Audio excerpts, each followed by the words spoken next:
Good evening, students. How are you doing today? Hope you had a good weekend and you're all set to continue our journey. We just started our journey on taking the introduction, and we did so much of deep diving into the introduction. There were so many questions asked. So we'll continue that exercise and we'll see how we can take forward the chapter of introduction to a completion today so that we can start with the supply chapter also, because supply is a very important concept.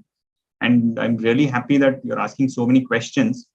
I will answer your questions, but let us keep a time schedule that I will answer your questions every 20 minutes so that we don't lose out the flow. So we had so many questions last week that we couldn't discuss on the core topic. So we'll discuss on the core topic. We'll discuss on the core topic so that we can concentrate and complete the introduction chapter, and then subsequently we'll take up your questions also. Great. We're seeing a lot of many new students today. So we'll whatever we have discussed in the last class was just basic of GST. I know many students have not attended last lecture, but try to cope up by just reading the basics. We haven't completed much. We have just started on the theoretical aspects. Today we'll try to see the practical aspects. So a lot of students are asking on the practical aspects. So today we'll discuss on the flow of credit. Okay, so we saw this flow chart on how CGST credit can be utilized with CGST first, then IGST, SGST with SGST, then IGST, IGST with IGST, then with CGST and SGST. So we'll go to flow of credit and see how the flow of credit actually works.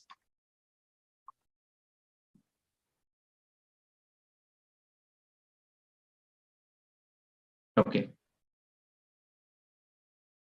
So consider a case of supply within a state. So there is a sale transaction which is happening from one person to another person. Now this person, both of them are in Karnataka. Supply within the state. So this is an intrastate transaction. So supply within the state of state by Rahul Dravid to Anil Kumble. Both are within the state of Karnataka. The value of supply is 10,000 rupees. CGST, so if it is intrastate, what GST has to be charged? We know that if it is an intrastate transaction, then CGST and SGST has to be charged. So 10,000 rupees, say CGST is 900, SGST is 900. So they will charge when the supply is taking place between Rahul Dravid to Anil Kumble, Rahul Dravid will charge GST of 900 and 900. So 11,800 is the price charge for the intrastate supply. Now, what does Anil Kumble do? He takes the goods and further supplies. Okay, he further supplies it to Sehwag of Delhi.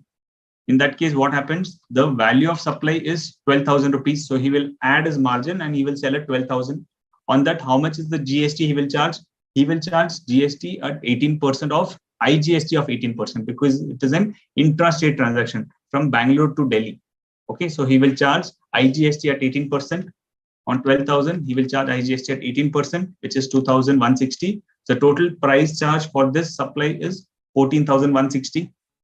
Okay, so 12,000 on that 2,160, which will make it 14,160. So this IGST, what he's charging, we said that he will not pay it completely because he will get the credit of whatever has been charged to him. Okay, so when Anil Kumble got the bill from Rahul Dravid, there was a component of GST on the bill. CGST at 9% and SGST at 9%. So 900 and 900 was charged. Okay, on that he can claim the credit. So how much he has to pay on the sales? He has to pay 2,160. On 2,160, how much is the GST he can reduce? We said IGST credit can be utilized with IGST or CGST, and CGST credit can be utilized with CGST and IGST. So in this case, IGST is payable. Okay, when IGST is payable, what credit can be utilized? First credit of IGST, but does he have credit of IGST? No, he does not have any credit of IGST. So out of this 2,160 GST payable, credit of CGST can be reduced. Since IGST is not there, what is the second option we have to go? We have to go with CGST and SGST. So I will exhaust the credit of this CGST and SGST completely. 900 and this 900 I will completely utilize. Okay, so 900 of CGST, 900 of SGST I will utilize. And how much is the amount payable to the government? balance I have to pay by cash. So out of this 2,160, if I reduce 900 and 900, balance is 360, which I have to pay to the government. Okay, so this 360 is payable to the government. Now come to the next leg. Now this Sehwag sells it to Ishan Sharma, who's again in Delhi. So it is an intrastate transaction. When it is an intrastate transaction, what is the GST payable? CGST and SGST. What is this CGST payable? This is CGST and Delhi SGST. Since we know Delhi is a union territory with legislature, so Delhi GST has to be charged. So this SGST refers to Delhi GST. So on his sale transaction of 14,400, he's charging 9% CGST, 9% SGST. Okay.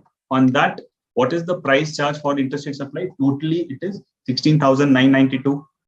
Now, of this 1,296 payable, he has a credit of what? He has credit of IGST because the previous supplier had charged him IGST. So he can reduce the IGST to extent of 2,160. But how much is it payable?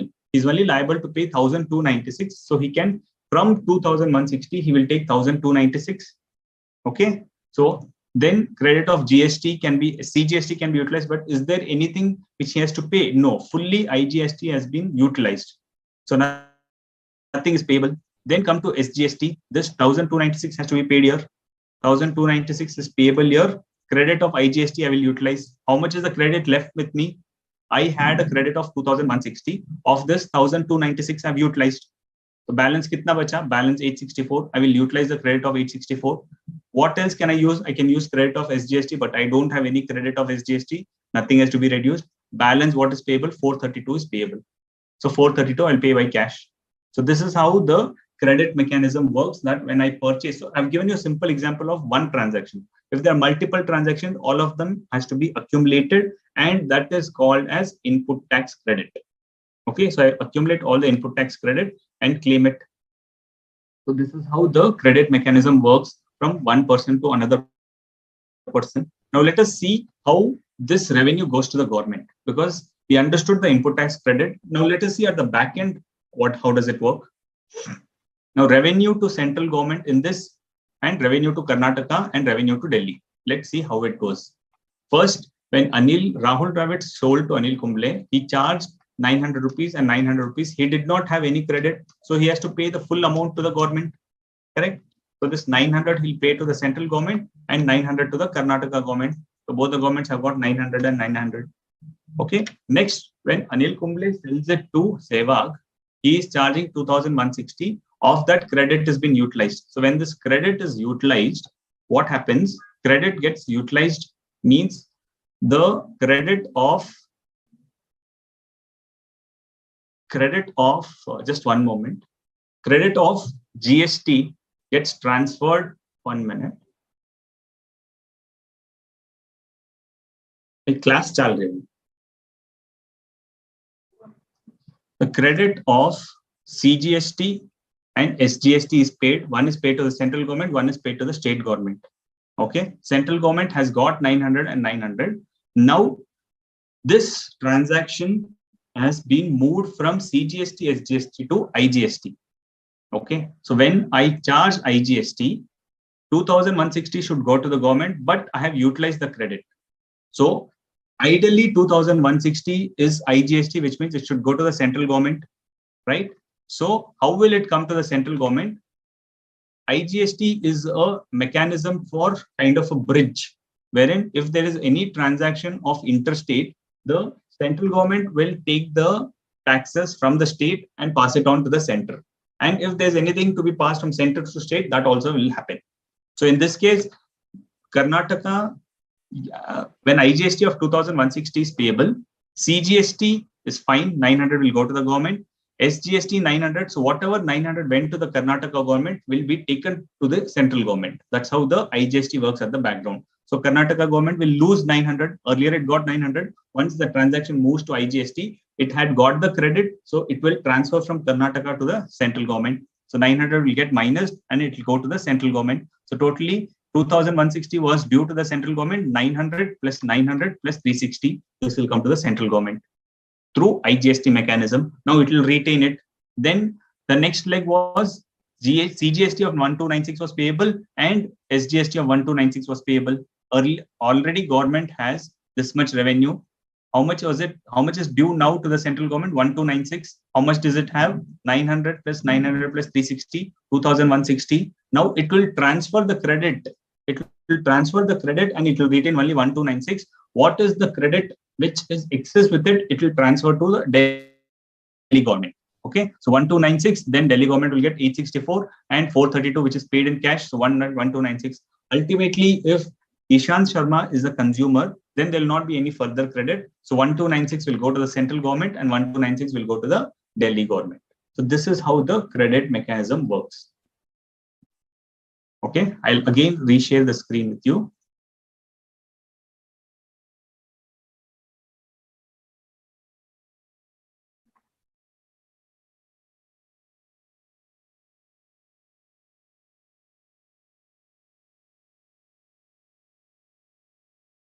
Payable by whom? So is there any questions in this? In simple terms, it means that if I purchase something from one person and then sell something to another, then I can set off the tax of purchasing with sale, correct? And the remaining amount is to be paid to the government, correct? Now, the person Ramchandra's question is, we should set off 9% purchase against 9% sale, or I can set off any percentage CGST against another percentage. Yes, Ramchandra, your question is very valid. Any percentage of purchases you can set off with anything. So it becomes like a pool. It is not that 9% GST separate, another IGST separate. No, all of it comes in a pool. That's why I had shown you the diagram of the buckets. So it's a common bucket. All the credits of CGST, all percentages will go there. All percentage of IGST will go in one pool, and all percentage of credit of SGST will go in one pool. So you have three buckets. How you will use the buckets is the cleverity, is the smartness what we have to show. Because IGST credit can be utilized with IGST first, then with CGST. Okay, so it's a common pool. You can utilize it in any manner.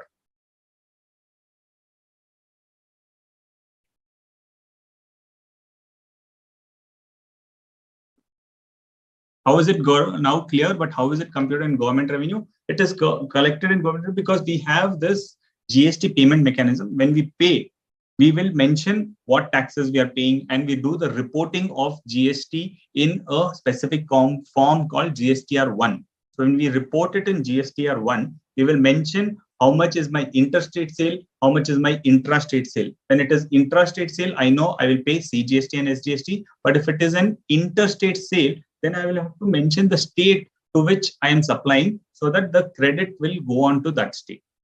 Okay, so I've given it in very simple terms, but technically it will work very differently because there'll be huge numbers and huge assessees. But understanding this is the background how it will work.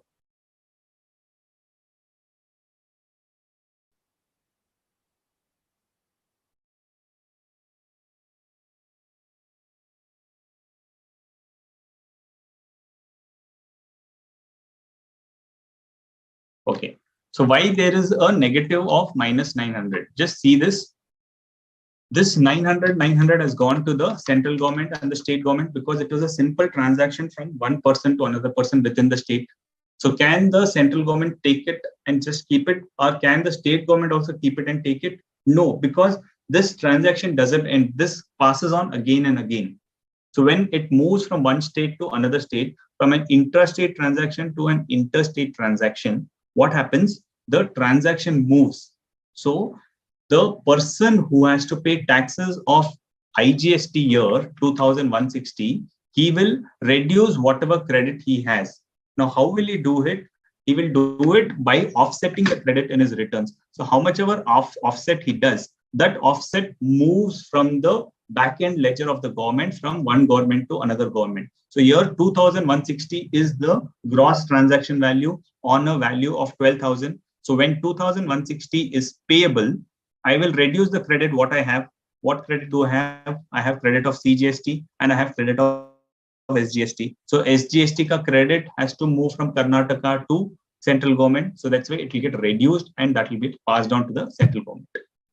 Here, so this 900 is fine because it is internal transfer. IGST is also a central government. CGST is also a government. So this transaction, I don't have to show it to separately because it's moving within the same hands. but 900 of credit of CGST, SGST, I'm utilizing for payment of IGST. So I will reduce from Karnataka's revenue and add it to central government revenue. And this remaining is payable to the government, central government itself. So this will get added. Okay.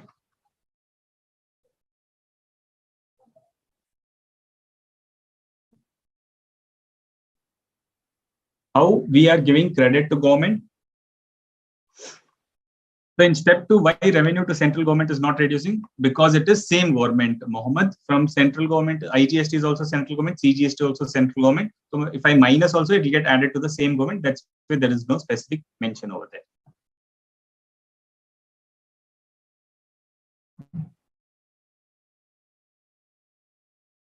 Right-hand side table. Okay, so I will explain you the right-hand side table. Basically, how the credit moves. So you understood this part. Now see this part, what happens. In this case, okay, 1,296 is payable, and here also 1,296 is payable. For this, there is no adjustment because this is adjustment by the central government authorities itself. CGST payable of 1,296, I will offset with the credit of IGST. Both are going to the central government, so there is no adjustment required.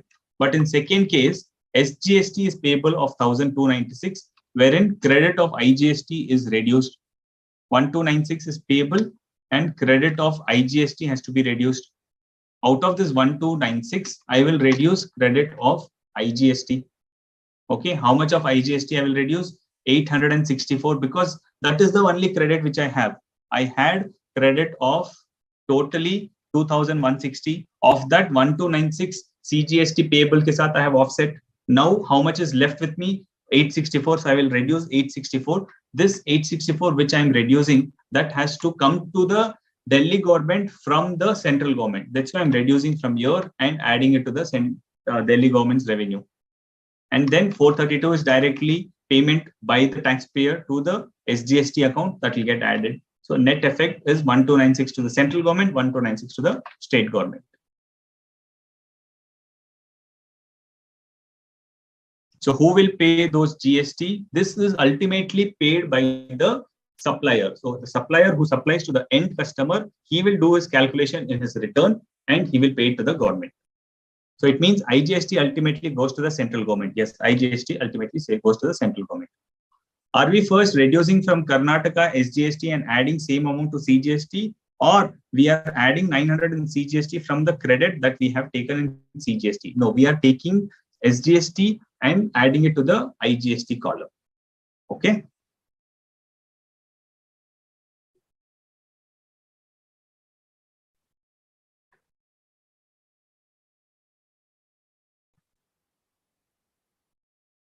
This is how the credit flows in.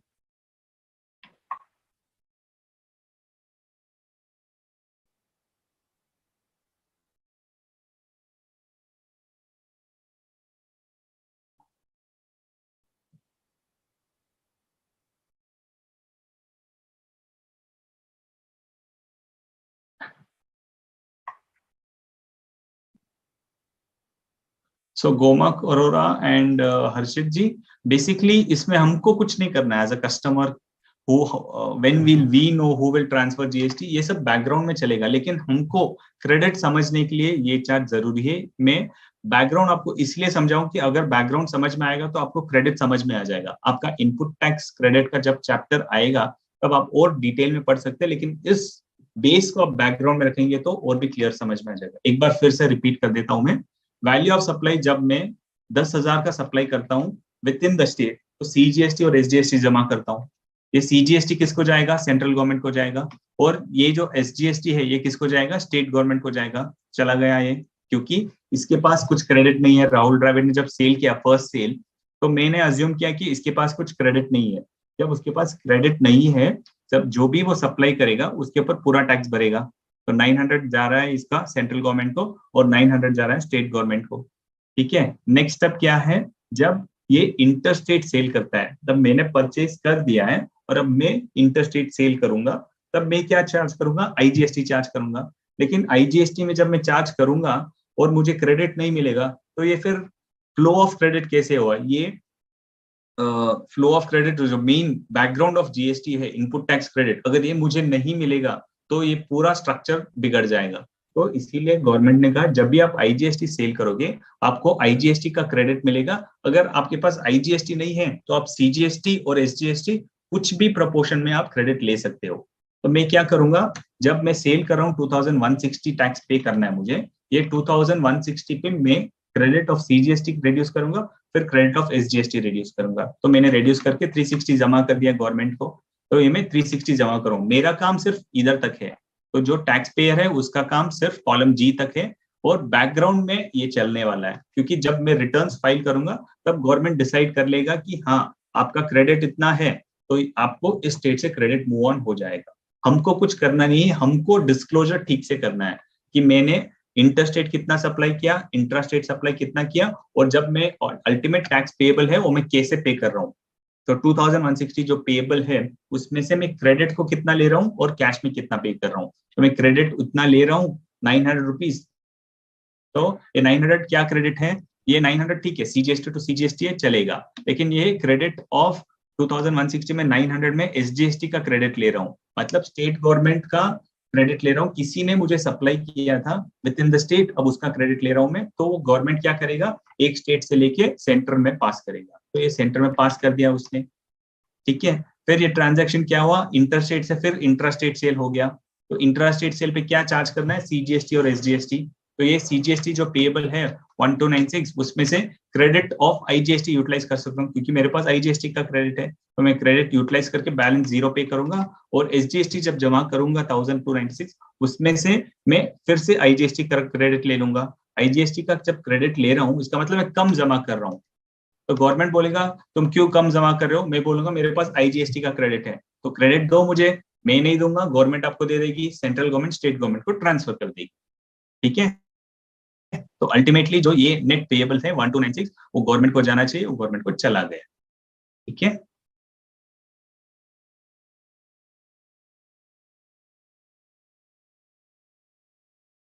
Gayatri, you're right. For state, it means that only state where the goods are consumed would enjoy. Yes, yes. GST is a consumption-based destination tax. So wherever there are consumers, that will go to that respective state. So there was a question which I had asked, right? That question saying that what is the missing activity in the chart? So that there was one thing which was missing, which is CGST can be utilized with CGST and then IGST. SGST can be utilized with SGST then IGST, but CGST cannot get offset with SGST. Okay, that's the biggest drawback in the flow, because that credit cannot move. So CGST, if you have credit of 1 lakh rupees and SGST payable of 20,000 rupees, this 1 lakh you cannot utilize. If you have credit of SGST and IGST, only that you can utilize with this SGST payable, but credit of CGST, how much ever you have, you cannot utilize it for payment of SGST. Similarly, SGST credit, if you have huge and CGST is something which is payable, you cannot offset this CGST credit with SGST. Okay. Similarly, UTGST also, whatever we say SGST, you have to understand that as UTGST. So UTGST credit can be utilized with UTGST first, and then you can use it for payment of IGST. ठीक है।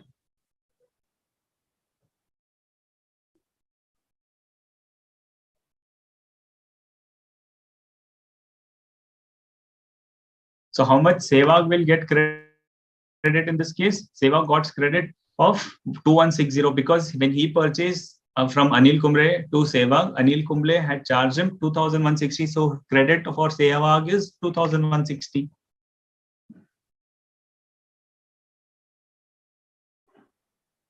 Same like SGST, UTGST cannot be offset with CGST. Correct.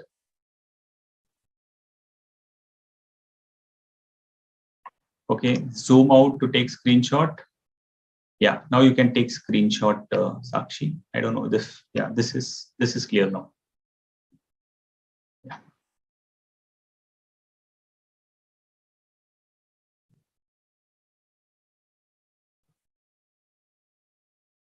If you have liability in CGST and ITC in SGST, so we can transfer ITC from one SGST to IGST and then IGST to CGST? No, you cannot do that, Petlad wala. You cannot transfer direct, नहीं तो indirect transfer वैसे नहीं होगा. If you have anything payable, that only can be done. You cannot transfer one credit to another credit just like that. If something is payable, that payable can offset with input, but input cannot be transferred as IGST, you transfer as CGST, then CGST you transfer. No, that is not possible. You have to pay it. If some liability is there, only then it will work. Jyoti, CGST और SGST आपस में utilise नहीं होते. Correct, CGST और SGST आपस में utilise नहीं होते.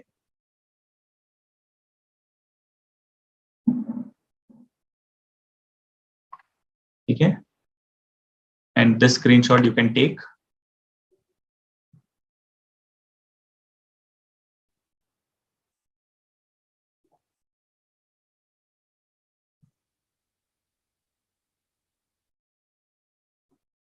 Okay, so now let's go back to our presentation and we'll continue from where we stopped.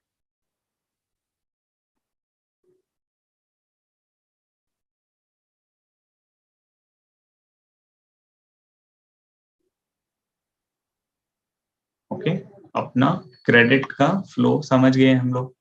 Next, we understood GST Common Portal. मतलब whatever returns has to be filed on this common portal, which is gst.gov.in. Apart from that, we have two other portals, which is e-waybill and invoice registration portal, which is there for e-invoicing. So there is a limit for e-invoicing above some value of sales. If you do any sales, you have to generate a e-invoicing. जब वो invoicing chapter आएंगे, तब I will tell you the limit. But understand the framework of GST we are discussing. We have discussed few other points. Now these points are on GST Common Portal. Means there is a common portal on which you have to apply for registration, you have to file your monthly returns, you have to file your quarterly returns, you have to file your annual returns. All of that has to be done on a portal called gst.gov.in. And for e-waybill, what is an e-waybill? So if I move any goods, it's only for goods, not for services. When I move any goods, the government needs to know whether what you're doing is correct or no, and it needs a online tracking. So that's why they introduced a system of e-waybill. E-waybill matlab, whenever I move goods from one place to another place, that is a waybill. That waybill or that document has to be uploaded on the portal so that it is lively traceable by the authorities, whoever can visit or whoever is in between the transit places. So when you make any sales, you raise a sales invoice. This sales invoice details like invoice number, the party to whom you're shipping, the location of that person, GST number, your location, your GST details has to be uploaded on an e-waybill and mentioning the transportation numbers, transporters number, ताकि आप कौन से lorry से भेज रहे हो, कौन से मोड से भेज रहे हो. अगर लॉरी से भेज रहे हो, आपका नंबर पता है तो वो नंबर भी डालना चाहिए. सर लेकिन मैं तो गुड्स कैरेज को दे देता हूँ. जब आप गुड्स कैरेज को दे देते हो, then that goods carriage person's responsibility it is to mention the goods transport number. तो part A, part B होता है e-waybill में. Part A का details I will mention and part B details the transporter will mention and you mention the transport number, ताकि vehicle number के ऊपर के जब पास होता है तब इन ट्रांजिट ऑफिसर्स जो होते हैं वो चेक कर सकते हैं कि हाँ जो आप बोल रहे हो वो सही है या नहीं. क्योंकि बहुत सारे लोग क्या करते थे पहले, they used to mention something in invoice but something used to get slipped. So taxation का लीकेज होता था. To avoid that, e-waybill has been produced. और उसके आगे इनवॉइस रजिस्ट्रेशन पोर्टल भी है, which is a e-invoice, कि आप इनवॉइस रेज करो और तुरंत आपका डिटेल्स गवर्नमेंट को पहुंच जाता है और वहां से ई-इनवॉइसिंग, ई-waybill और GSTR1 सब जगह पे डिटेल्स चला जाता है. Okay, so that's the requirement of e-invoicing. Then GSPs and ASPs है, wherein in GST we have GST Suvidha providers and ASPs are there, wherein if there is any kind of a transaction to be filed on the GST portal, वहाँ पे data huge है, so that gets you cannot do it manually. Suppose मैंने example दिया था Airtel सबके पास mobile रहता है और सबका GST कलेक्ट करते हैं वो, तो उनका details database would be so huge that they cannot enter it manually. Excel भी डालेंगे तो भी काम नहीं करेगा. तो they interact or they tie up with GST सुविधा प्रोवाइडर्स और बोलते हैं कि you act as a patch between the portal and my system. मेरे सिस्टम से आप डेटा इंटीग्रेट करके GST पोर्टल में डाल दो ताकि वहां पे चला जाए और वहां पे पूरा becomes seamless flow between my system and the GST portal system. So that is the work of a GSP and ASP. Then we have something called as a compensation cess, wherein it is leviable on certain products, which is like sin goods and luxury goods. उसके ऊपर compensation cess लगता है. Then this point number 12 is very important. GST is a tax on goods and services. Okay, on all goods and services GST लगेगा. Exception are these items. किस के ऊपर GST नहीं लगता है? Alcoholic liquor for human consumption. Okay, alcoholic liquor for human consumption, still it is under the control of state government. So alcoholic liquor पे state excise और state VAT अभी भी लगता है, because that's the major source of revenue for the state government. So they said we will not let it go to the GST and do the division. So state excise and VAT is still levied on alcoholic liquor for human consumption. Then 5 petroleum products जो है, petrol, diesel, okay, petroleum, crude petrol, diesel, petrol, air turbine fuel and natural gas, in 5 चॉइसों के ऊपर central excise duty, central government अभी भी collect करता है, central excise duty और वैट और CST. If it is an interstate transaction तो फिर सीएसटी लगेगा, if it is an intrastate transaction then VAT लगेगा. देन टोबैको के ऊपर सेंट्रल एक्साइज ड्यूटी और जीएसटी लगेगा. ठीक है, टोबैको के ऊपर दोनों लगता है. Opium, Indian hemp and narcotic drugs, state excise और जीएसटी लगेगा, और इमूवेबल प्रॉपर्टी पे कुछ नहीं लगेगा. So there are 2 products जिसके ऊपर दोनों लगता है, tobacco and opium, Indian hemp and narcotic drugs. इनके ऊपर जीएसटी भी लगता है, टोबैको के ऊपर सेंट्रल एक्साइज और नार्कोटिक ड्रग्स के ऊपर स्टेट एक्साइज लगता है. ठीक है,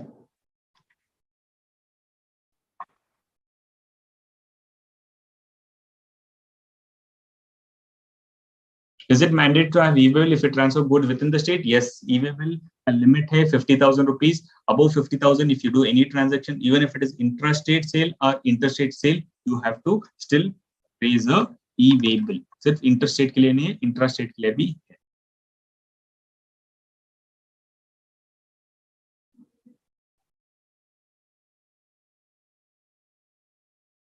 Jyoti, your question on RCM, हम जब RCM डिस्कस करेंगे that time I will come back to you on this. और ना भी हम लोग कंफ्यूज हो जाएंगे.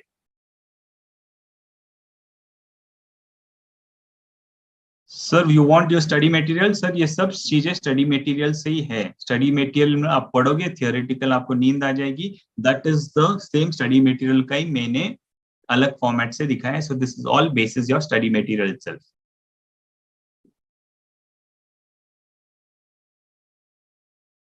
Immovable property means, immovable property मतलब what is not movable property is an immovable property. Very simple. क्या सर आप मजाक कर रहे हो? नहीं, मजाक नहीं कर रहा हूं मैं. In transfer of property act the definition of immovable property वैसे ही लिखा है.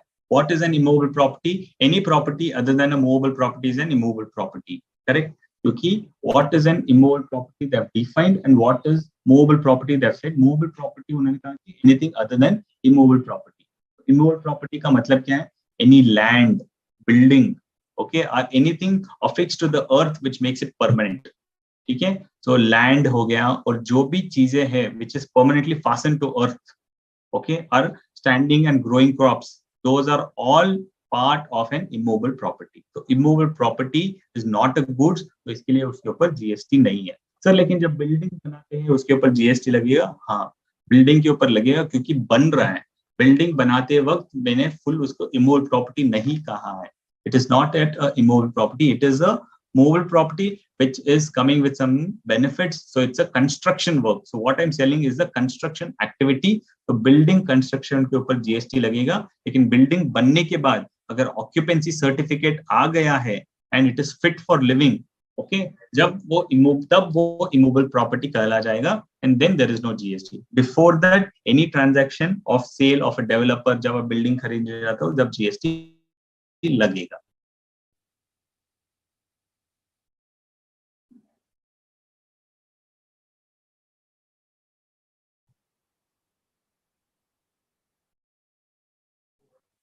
Is there any valid reason not to levy GST on these items? These items have been decided to be kept outside the GST because सभी चीजों के ऊपर GST नहीं लगा सकते हैं. It will affect the state revenue. It will affect the pricing of these products. That's why Gst Council has taken a view that this items will not be leviable to GST, but जिसका correct time आएगा that time GST will be levied. 10 number, repeat, 10 number is GSP and ASPs. मतलब GSPs are GST सुविधा providers and ASP is additional सुविधा providers, जो जिसका मतलब है कि जो भी हम सेल करते हैं उनके लिए हमको GST में रिपोर्ट करना है. So what we have to report, GST is GST सुविधा providers and ASP is application service providers.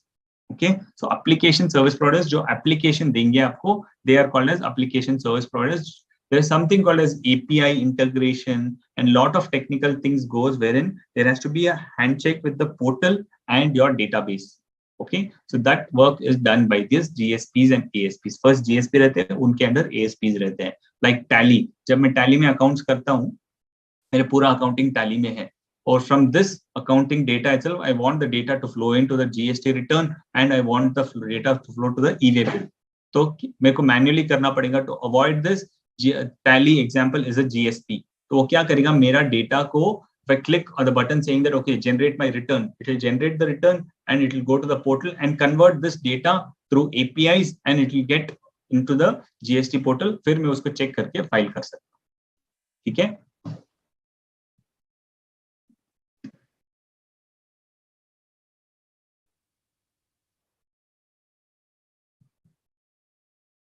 Please explain 11th point again. 11th point is compensation cess. कि मैं जब भी compensation cess, the government needs to get compensated, तो इसके लिए उन्होंने compensation cess लगाया है. और किसके ऊपर है? ये very few products के ऊपर है. Sin goods, tobacco के ऊपर है.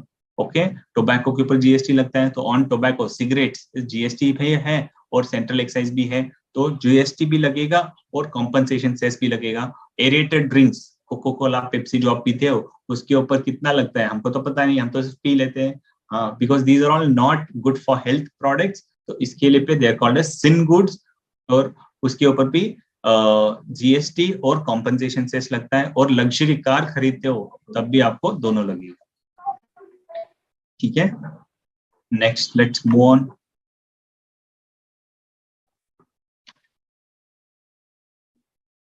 Now we'll discuss on the various benefits of GST. GST के ऊपर क्या क्या benefit है और किस किस को जाता है. GST का first benefit है benefit to the economy, then benefit to the trade and industry, then it's a greatest tax compliance measure and has a simplified tax structure. So we'll go through this quickly because these are all self-explanatory. आपको समझ में आ जाएगा, इसमें कुछ करने की जरूरत नहीं है. Self-explanatory. I'll explain you the main points. How is it benefit to the economy? It creates a unified common national market. पहले क्या होता था, जब भी मैं सेल करता था, एक example of mobile battery charger, Karnataka में 5% था, मुंबई में 12% था. तो लोग मुंबई से बैंगलोर आते थे, यहाँ पे खरीद के फिर वहां पे बेचते थे. Because here the rate was less, VAT rate each state decide कर सकता था. सो ईच स्टेट जब डिसाइड करेगा तो उसका मर्जी है कि मेरे को ज्यादा सेल्स चाहिए तो मेरा रेट कम रखूंगा. दूसरे स्टेट बोलेगा नहीं मुझे ज्यादा ही कलेक्ट करना है तो ज्यादा रखेगा. करेक्ट. तो वहां पे क्या होता था, डिफरेंट रेट्स होता था और लोगों को कंफ्यूजन होता था कि कौन सा प्रोडक्ट कौन सा रेट पे एप्लीकेबल है. तो इसीलिए गवर्नमेंट ने क्या किया, जीएसटी में यूनिफाइड कॉमन नेशनल मार्केट है. आप चीज यहाँ पे खरीदो, दिल्ली में खरीदो, रेट सेम ही रहेगा. आप इंटरस्टेट करो, इंट्रास्टेट करो, रेट सेम ही रहेगा. बस आईजीएसटी है तो एक रेट रहेगा, सीजीएसटी एसजीएसटी है तो रेट बढ़ जाएगा. सीजीएसटी को आधा, एसजीएसटी को आधा हो जाएगा. Okay.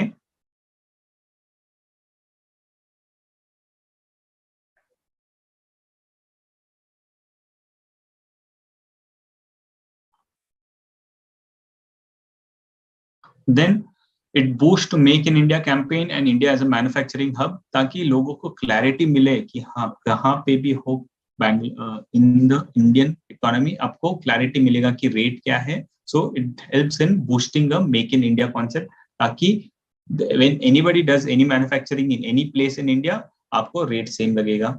It boost investments and exports. How? By giving benefits on exports boost. फिर आपको क्रेडिट मिलेगा तो आपको फिर और भी टैक्स, आपका कॉस्ट कम पड़ेगा. The main reason of giving you the credit is आपका जो कॉस्ट ऑफ मैन्युफैक्चरिंग वो कम हो जाए That's how it boosts the investments and export.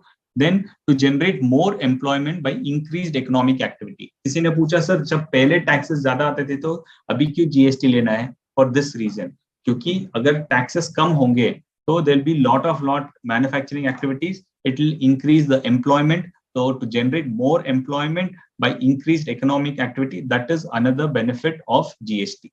Okay, these are all economic benefits. Let's go to the simplified tax structure. कैसे simplified tax structure है?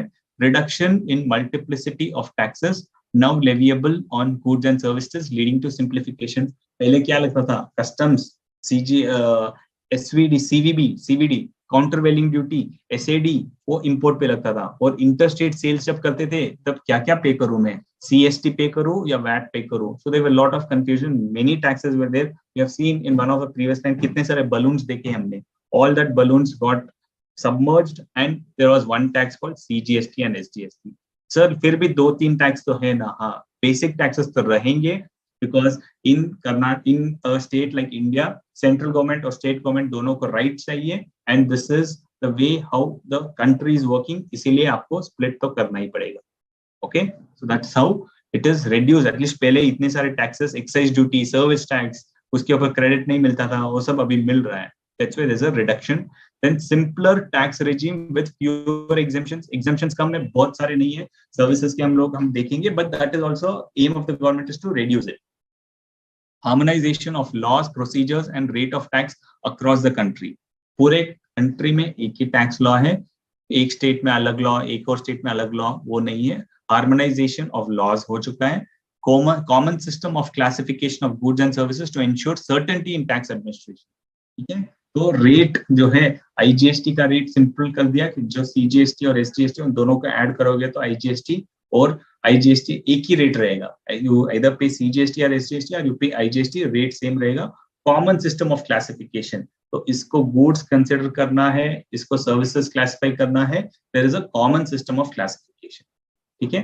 Then tax compliance easy, कैसे? Automation कर दिया है, बहुत सारी चीजों को ऑटोमेट कर रहे हैं कि आप सेल्स करोगे, आपको जीएसपी एएसपी के थ्रू आपका डेटा सब ऑनलाइन चला जाएगा. और फिर सामने वाले को भी whether you have filed it और नॉट फाइल्ड, उसको भी ऑटोमेटिकली दिख जाएगा. There is something called as GSTR 2B, जिससे जो भी मैं डिटेल्स अपलोड करूंगा that gets reflected in the recipient screen through GSTR 2B.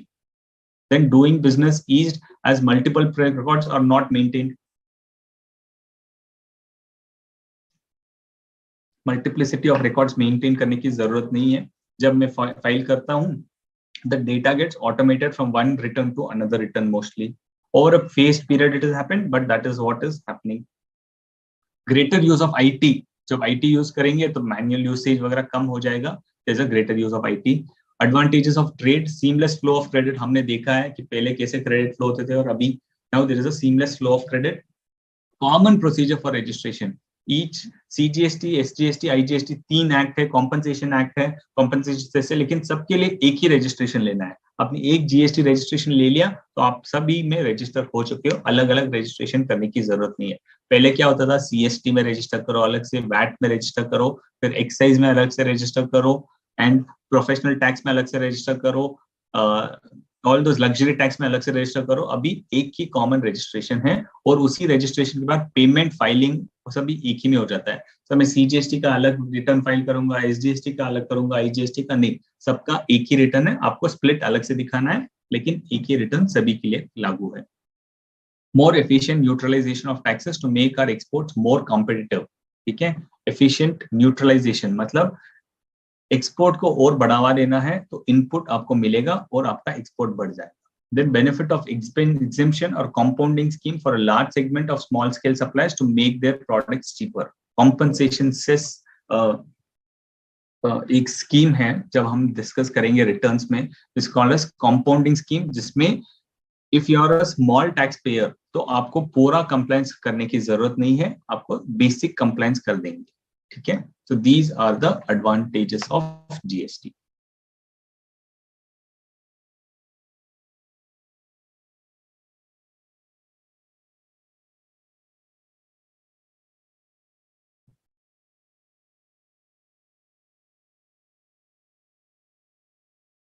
Jin goods पे एमआरपी लिखा होता है क्या उसमें जीएसटी इंक्लूडेड है? हाँ, definitely.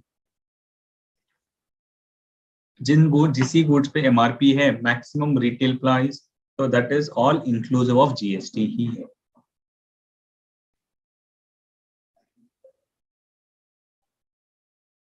Sure, Komla, I'll explain in English itself. Difference between CVD and SAD, not relevant, but still I'll answer. CVD is equivalent to the excise duty and SAD is equivalent to your VAT. So CVD, if the excise duty was 12%, CVD will be 12% plus SAD, which was generally capped at a rate of 4%. EVA bill of two transactions, 25,000 each, then EVA bill is necessary. No, if there are two transactions of then 25,000, then it is not necessary. If it is one transaction of 50,000, then it will be required. What is composition scheme? That is a scheme wherein if you are a small taxpayer, you pay a lower rate of 1% and you will not get a credit, but you can pay taxes at 1% instead of higher rate. So you have to compare whether I will pay the actual rate on the goods. मेरे goods के ऊपर 18% है, so I will pay 18%, claim the credit, or I will pay a compensation of 1% and I will not claim the credit. So whichever is beneficial you can do, but this composition scheme is applicable only to small payers, small taxpayers who have turnover up to 1.5 crores. Okay. Now we'll get into the constitutional provisions. This is very interesting. जो भी theory, इसमें भी आप theory बोले, but this is very basic of why the tax law came in, how it happened, and how we should evolve over it. So please pay concentration on this. Constitution provisions. First, we have the Indian government. Indian government is then further divided as union government, state government, and local governments. So this union government has some powers, state government has some powers, and local government has some powers. The Constitution has a preamble which says India is a sovereign, socialist, secular, democratic republic. So we have the preamble of the Constitution, which defines how the structure of India works. Then it has 25 parts, 448 articles, and 12 schedules. याद रखना है, नहीं रखना है, but exam के लिए नहीं याद रखना है, future के लिए याद रखना है कि अपने Constitution में क्या-क्या है. Constitution में 25 parts है, 445 articles है, जैसे section हम बोलते हैं, Constitution के part sections को articles कहेंगे, और 12 schedules है. So this is the basic constitutional structure. फिर constitutional के important articles in relation to GST हम पढ़ेंगे. With respect to GST, what are the important articles? Article 265. Article 265 says that prohibits any arbitrary tax collection. Okay, so the government or any authority or a local authority or a state government or a central government cannot collect any taxes arbitrarily. Arbitrary मतलब बस मेरा मन आ गया मैंने खरीद लिया, without any proper basis taxation cannot be collected. So Article 265 simply says no tax shall be levied or collected except by the authority of the law. So no tax shall be levied or collected except by the authority of law. जो भी taxes आप खरीदते हो उसके लिए authority होना चाहिए. So tomorrow any law has been passed, that law cannot be formed or created without having authority from the Constitution. The Constitution has to give the authority, should say that okay, this is a valid law. So I've told you that there is union list, state list, and concurrent list. So any item or any nature on which taxation has to be levied, that will be mentioned in the schedules of the Constitution and the respective lists. If it is mentioned in the respective list, then taxes can be collected. There are some important case laws we will not remember, but we will try to understand from them this Article 265. One is Lord Krishna Sugar Mills versus Union of India, wherein sugar merchants, they were doing trading and they had to meet some export targets, saying that okay, to encourage exports, you will have to meet some export targets. ठीक है, good, fine. Exports के लिए आप encourage कर रहे हो, ठीक है. Now they had to meet some export targets in a promotion scheme which was started by the government. But if they fell short of the targets, then an additional excise duty was levied. ठीक है, they said that excise duty किसके ऊपर लगता है? It is generally levied on manufacturer. But the government said, if you don't fulfill your export targets, then I will levy an excise levy. So all the sugar merchants got fed up saying that how can we export? If we do more export, it's good for us, but we are not able to do it. Why should we penalize the central excise? So they filed a case to the court. Court said They said that can this excise levy duty be levied? Is it valid? Is this as per Article 265? Then the judge said, the court said, this is a Union of India, so it's a Supreme Court case. The government on its own cannot any levy this tax by itself because it has not been passed by the parliament. Excise duty was levied only on manufacturing activities. Now you cannot levy something out of your own for any shortfall. So they held that this was not a valid law. They said they brought in the powers of Article 265 and said that no tax shall be levied or collected except by the authority of the law. You do not have an authority to collect anything from this sugar merchants who did not need. So this was struck down. So whatever collection was happening, that was struck down as not a valid collection. So it was an ultra virus, matlab beyond my powers. Ultra virus means beyond my power. So this taxation, what was collected, they said this was not correct. This was an ultra virus. So whatever you have collected is incorrect. Okay. Similarly, in the case of Tangkhul, all the villagers were paying ₹50 per day to the headman in place of a custom to render free a day's labor. So aapko labor service karna hai. If you don't do labor, then you have to pay ₹50. So this also was struck down, saying that the amount of 50 was like collection of tax and no law had authorized it. So therefore it was violated Article 265. So any taxation which is collected, even today some laws have been challenged saying that this is beyond Article 265, it is ultra virus. So it will get tested by the courts. So basically any law has to get passed through Article 265, which is there has to be collection of taxes through a authority of law. That's the reason GST was not finding a mention in the state list and central list. That's why they had amended the constitution to bring in a suitable amendment and giving powers to the center and state to collect the GST. Okay? Earlier, central tax was with the central government and the collection of taxes on goods was the state with the state government. Now, what did the government try? They were trying that both center and state can collect taxes on services and goods, and even central can collect the taxes on services and goods. But they didn't have that power because the state list had the power to collect taxes on goods and the center had the power to collect taxes on services. So that's why they brought the amendment to enable the state also to collect taxes on the services and the central to collect taxes on the goods. So that was very much important. That's why हमने देखा है previous slides में that article, the constitution amendment was so very important. Now, what are the other meaning? Levy. Levy refers to imposition of tax when all taxing ingredients are found to be present in a taxation, in a transaction. So levy, for any taxation, we are saying levy is important. जब हम levy section provision, that time this will be very important. What is the meaning of levy? Any taxes are levied. Income tax is levied. So levy refers to imposition of taxes. Means I'm collecting taxes. I'm giving the authority for somebody to collect taxes. Now to levy that or to collect taxes, there are important ingredients. What is event? One is event. What is the taxable event? What is the tax measure? What is the rate of tax? And the person who should pay. So these 4 pillars are very important to levy any tax. Okay. What is the taxable event? What is the taxable event when I will collect it? So in case of income tax, the event is generating the income. Okay? Similarly, in central customs, the levy is clearance. So those are the events when tax is levied. In GST, it is on supply. So event here is supply in GST. So event is clearly defined. Then what is the tax measure? And what value you will collect it? How will you collect it? So in GST, it is based on percentage. So that is the tax measure. Then rate of tax, there is a rate for goods. For various goods, the rates are mentioned. For services, it is mentioned. So that is the rate of tax. Person who will pay. It could be the supplier or it could be the receiver. It has to be clearly defined. So if these 4 aspects are measured, then the levy is valid. If it is not correct, then levy is invalid. Then Article 245 says that Parliament may make laws for the whole or any part of India, and legislature of the state may make laws for any part of the respective state. So state ke related jo law hai, that can be made by the state government, and center ke related jo law hai, that will be made by the central government.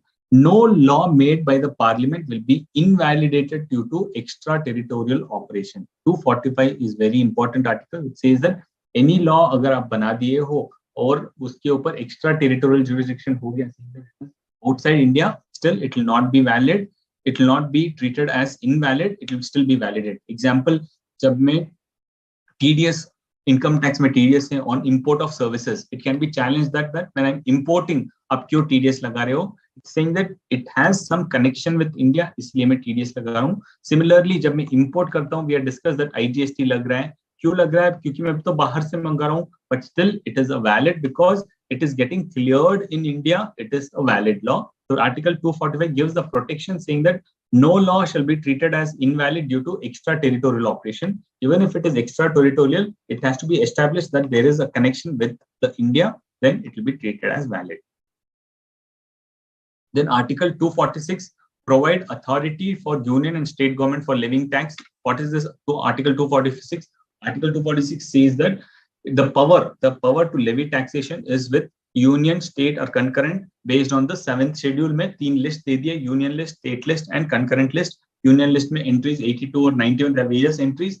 82 से 91 बोलता है कि कौन से taxes union collect कर सकता है. 45 to 63 state list बोलेगा और entry 44 concurrent list देता है. So article 246 had this और इसके basis पे pre GST taxes चलते थे.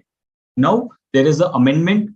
Article 246A आ गया because मेरे को 246 amend करना है तो I have to bring central and state goods and services in list 1 and goods and services again in list 2. So to do away with it, cleverly what the government do, they brought a new article called Article 246A, which gives powers to make laws with respect to goods and service tax jointly to the central government and state government. दोनों को power 246 नहीं था. So they brought in a new section and they said both goods and service tax के ऊपर tax 269A says that levy and collection of GST on interstate supply and import. Okay, because मैंने तो बोल दिया कि on any goods and services जो भी cell करूंगा उसके ऊपर सेंट्रल और स्टेट दोनों कलेक्ट कर सकते हैं. On what sales? On intrastate sales. Anything within the state में जो भी सेल हो रहा है उसके ऊपर सेंटर और स्टेट दोनों कलेक्ट कर सकता है. ठीक है, गुड. बट इंटरस्टेट का क्या करेंगे? कौन सा स्टेट कलेक्ट करेगा? अगर कर्नाटका से महाराष्ट्र में कुछ भेज रहा हूं तो Karnataka will say I will collect, Maharashtra में से आई विल कलेक्ट, तो दोनों के बीच में लड़ाई हो जाएगा, सभी स्टेट्स के बीच में लड़ाई हो जाएगा. तो that's why they said that interstate के बीच में स्टेट्स लड़ाई मत करो, गांधी जी को याद करो.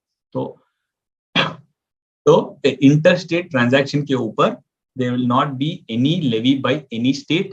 Interstate transaction के ऊपर only the central government will have a authority. So levy and collection of GST on interstate supply और import. On import also कौन सा स्टेट बोलेगा कि मेरे पोर्ट्स में क्लियर हो रहा है तो मुझे पे करो? नहीं. तो import और interstate supply पे central government ही कलेक्ट करे. That's why we'll find the levy on interstate supply and imports is there in the IGST law. CGST और SGST में levy नहीं है. It will be there in the IGST law. So who can collect taxes on interstate sale and import transaction? Only the central government. Then these are 3 articles which are amended. जब भी कुछ amendment होता है then we should see that it's a offbeat. अब 245 है, 246 है, 247 है. Now I had to get some amendment, so I will make 246A. और 269 था, 270 था. I want to make an amendment, so I couldn't amend 269 suitably, so I brought in a new article called 269A. So 246A, 269A, 279. These are the 3 articles which are relevant for your GST purposes. Article 279A says there is something called as a GST Council. पहले ऐसे कुछ constitutional powers किसी government को नहीं दिए थे या किसी अथॉरिटी या किसी बोर्ड को नहीं दिए थे, but in GST there is a power given to the GST council in article 279A which says that all decisions with respect to GST, finding a rate, any changes in the law will be given to the GST Council. So GST Council जो decide करेगा that will become the law. Okay. Then council recommendation, what all recommendations they can do, who are the members, what are the voting powers, all of them are mentioned in Article 279A. So what is Article 246A? We'll quickly go to the sections. Articles 246A, Article 269A, and Article 279A. Article 246A says, notwithstanding anything contained in 246 and 254. मतलब it starts with notwithstanding. Matlab, whatever is said in 246 and 254, I will have to leave that. Whatever is said that will be restricted for those purposes, but it will not have an impact in this article. So in technical terms, this is called as a non-obstant clause. Matlab, whatever is stated in those sections, respective sections or respective articles, that will not have any effect for this article. Okay, because 246A said that state list, state center list. Now I'm starting it, this article itself, with a clause of non-obstant clause, or saying that notwithstanding, means whatever is said there will not apply for this article. Okay, so it says notwithstanding anything contained in Article 246 and 254, Parliament, matlab central government, Parliament, and subject to clause 2, the legislature of each state government, so central government and state government, have the power to make laws with respect to goods and services tax imposed by the union or by such state.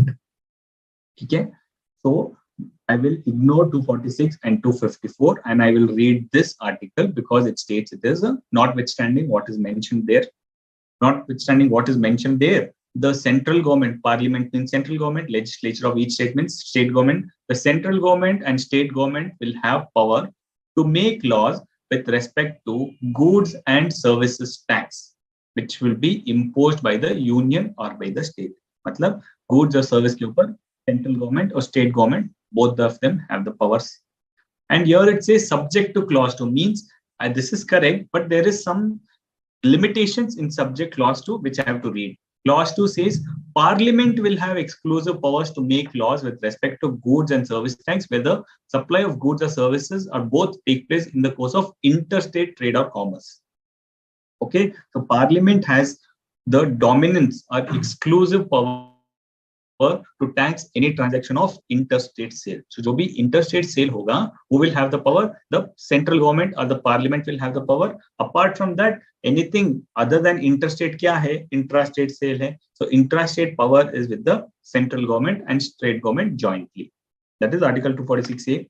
Next, Article 260A, 269A. Goods or service tax on supply in the course of interstate trade or commerce shall be levied and collected by the government of India, and such tax shall be apportioned between the union and the state in the manner as may be provided by the Parliament by law on the recommendation of the Goods and Service Tax Council. So somebody was asking what happens to the integrated tax. Integrated tax acts as a shift.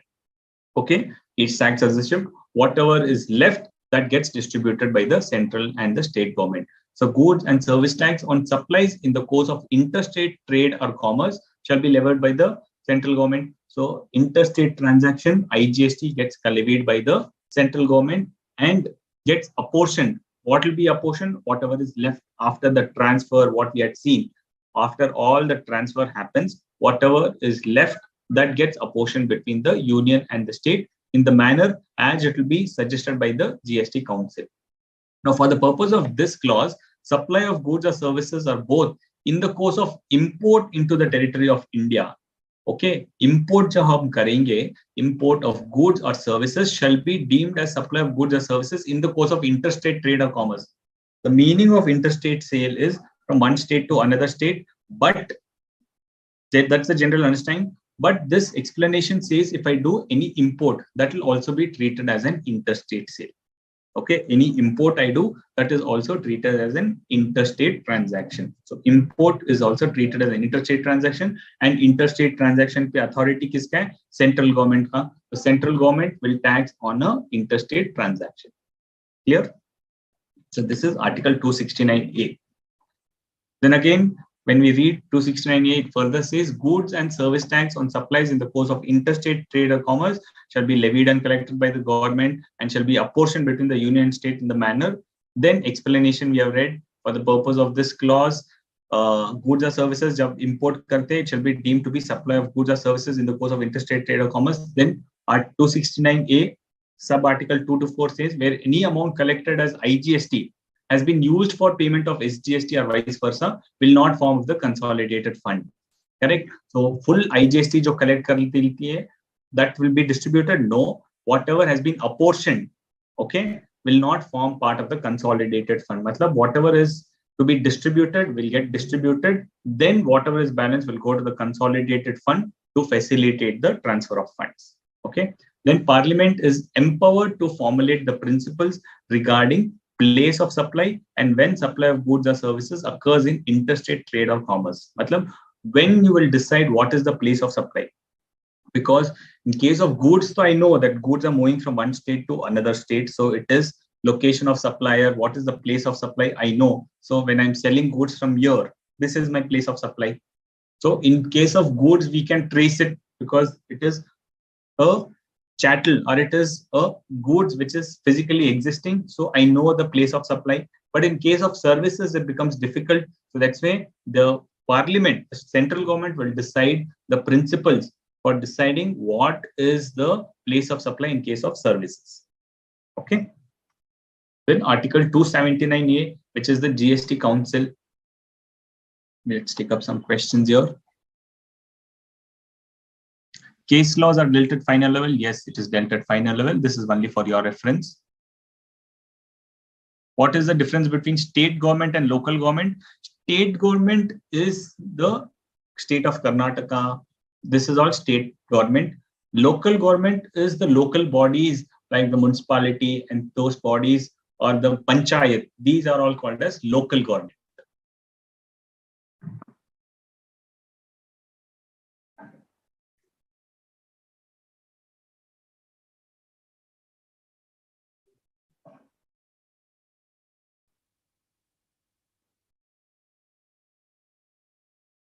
Amendments made in acts are basically things added to articles of constitution. See, adding to the constitution is not so easy. When we say there is some amendment made in the acts, it means in the respective acts they have made an amendment. Like when the budget comes, there are amendments made in the Income Tax Act.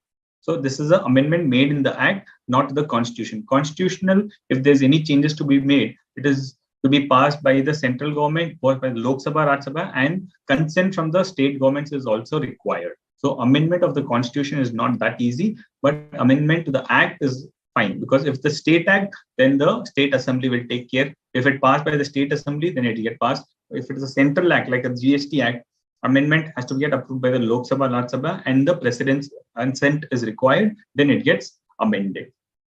So when we hear in the newspaper that the government introduced amendments to negate a court decision, it would mean that they have made an amendment to the respective acts and not the constitution.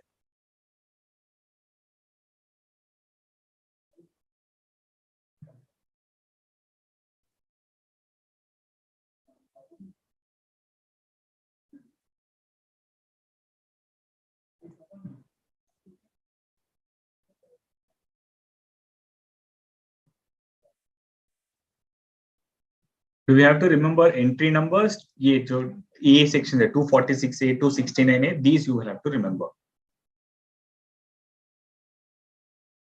246A may amend hoga. Agar if they want to amend 246A, they will amend it. But if they want to bring a new article after 246A, 247 तो है, तो फिर 246A के बाद 246B आएगा.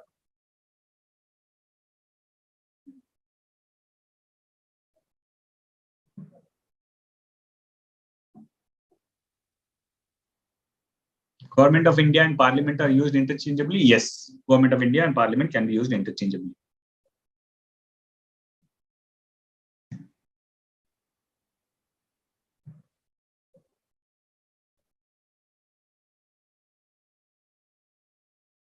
Mohammed, your question, your aspect is considered, so I'll explain only in English. How GST charges on service tax on services? GST charges on services, saying that okay, there is a rate of services. So if you provide that services, then that is the rate mentioned. So if it is like a housekeeping services or a consultancy services, so that is mentioned in the GST rate, saying that any services of consultancy nature, this will be the rate. So if any provides any consultancy services, then that will be the rate which is charged.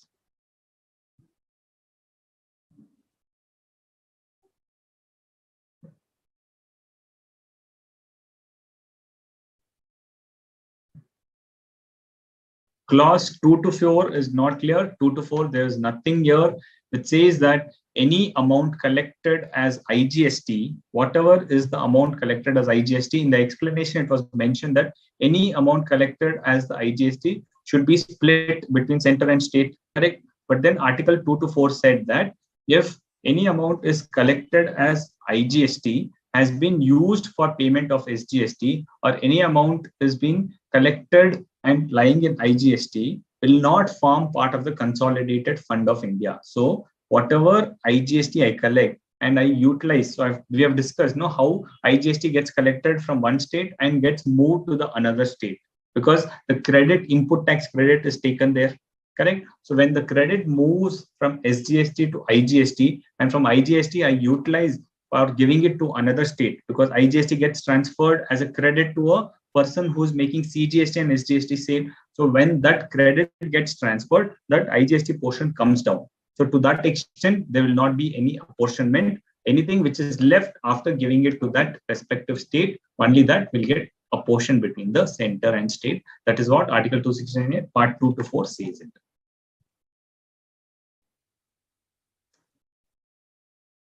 Correct, Ramchandra. The finance bill introduced every year during budget consists amendments made to the respective acts.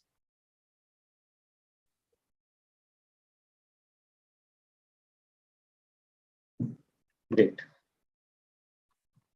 So Article 279 says about GST Council, which means provisions relating to GST Council came into force on 12th September. The President constituted GST Council finally on 15th September 2016. Okay, so before the GST law came in itself, GST Council was there, because they had to decide on the rates and everything. So even though GST law came into effect from 1st July 2017, the council had come before, because the constitution amendment had taken place in 2016. So GST Council was formed. Now, who are the members of the GST Council?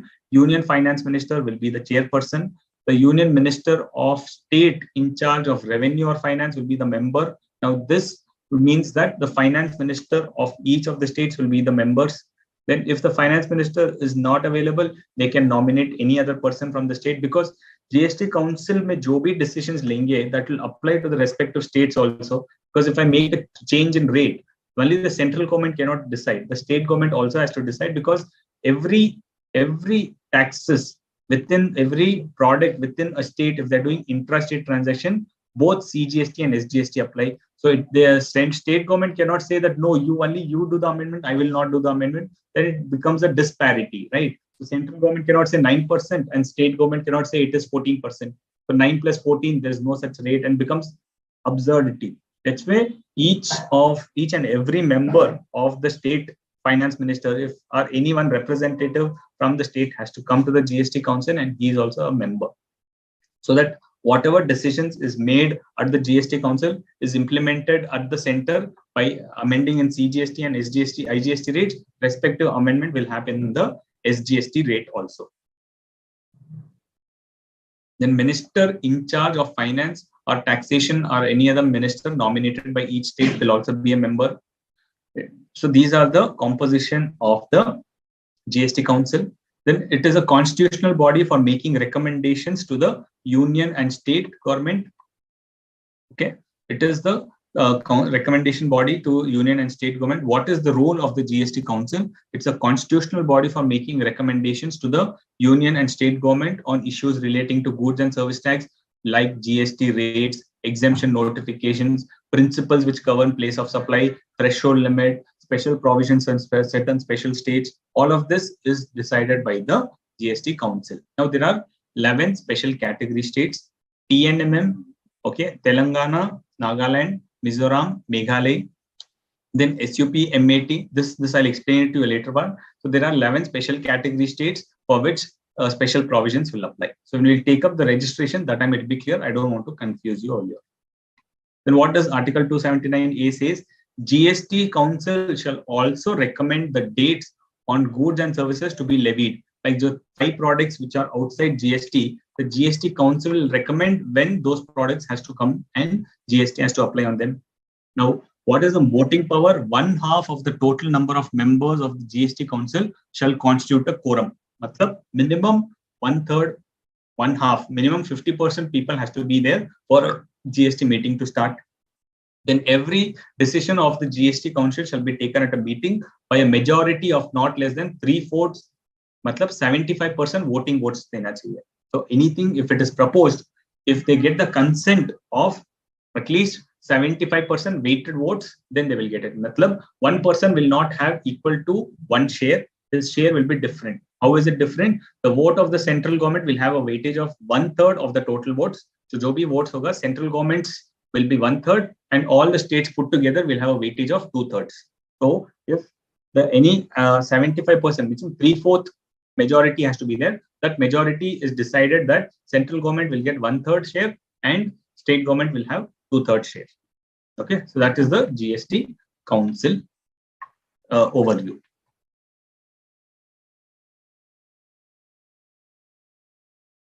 Do we have to learn rates of GST at intermediate level? Rate of GST you don't have to learn. That will be provided for you. Rate of GST for goods is not required, but rate of GST for services you have to know. Services, mostly it is 18% itself. If there's any deviation in this rate, that will be mentioned in your question.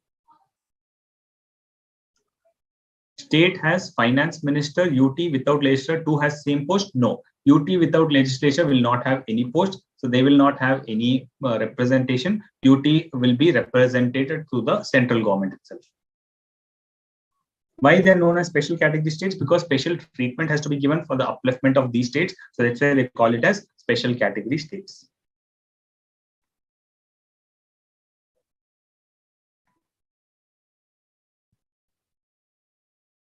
We have to learn registration of GST or no? We have to learn registration. You have a separate chapter. We have to learn it.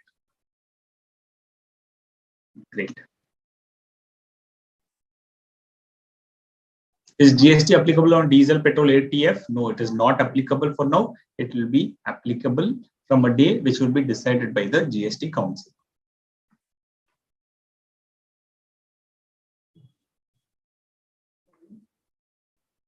Okay. So we'll take up MCQs on this chapter so that we'll know what we have understood, whether it's correct or no. I've given the answers. Okay, we'll take a break and then we'll take up the MCQs, because MCQs may have already highlighted the answers. So I'll have to remove those answers and then give you so that you can understand this. वैसे first question is a cheat question, तो आपको leak हो गया. Which article of the Constitution contains the power to make laws with respect to GST? Article 246A, 246, 269A, or 279A. Power to make laws with respect to GST, the answer I've highlighted, Article 246A. For the rest of the questions, I will remove the highlights so that it will become interesting to answer that. So we'll take a break of 10 minutes and we'll get back by 7:30. One question, Murtazaji Ali, in what aspect Article 246 grants power to make law to the state government? Can state government specify the rate of GST? State government cannot specify the rate of GST. The central government will, and the GST Council will specify the rate, but it has the power to collect taxes. Okay, so 246A grants power to make to state government to collect the taxes.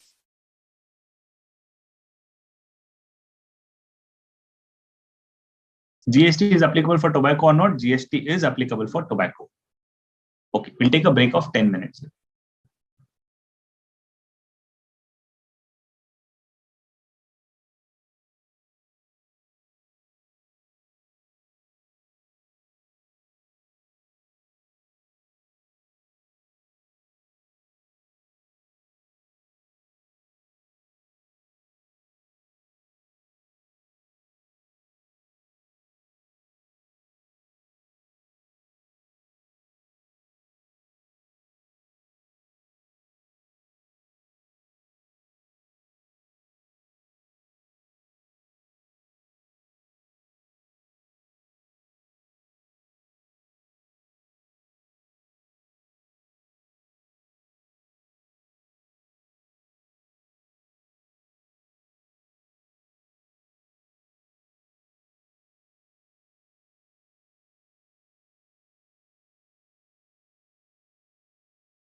Okay, so we're discussing on the MCQs. Which article of the Constitution gives the powers? Article 246A, right?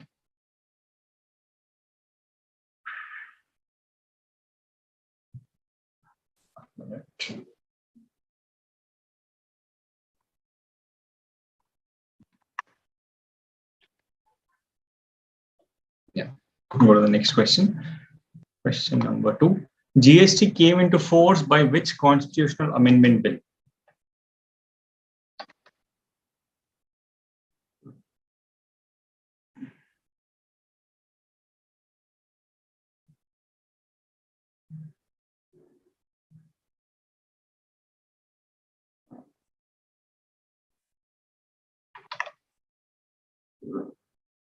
Is it Constitution's 101st, 111th, 111th, 101st, 102nd, or 122nd?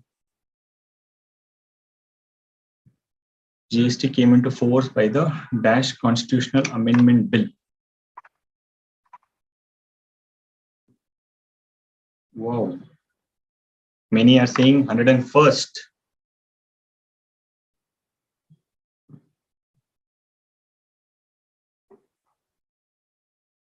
Is it 101st amendment bill?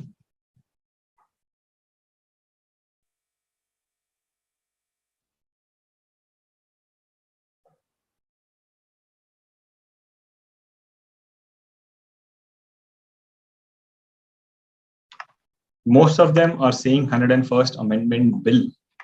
But be careful, the correct answer is not B. The correct answer is D. It is 102nd Amendment Bill. 101st Amendment Act. So the question here is bill, not the act. The Constitution, the bill gets converted into act. So the easy way to remember is bill will have a higher number and act will have a lower number. Act is 101st Constitutional Amendment Act. The bill is 102nd Constitutional Amendment Bill. I will just take you through the respective slide once again.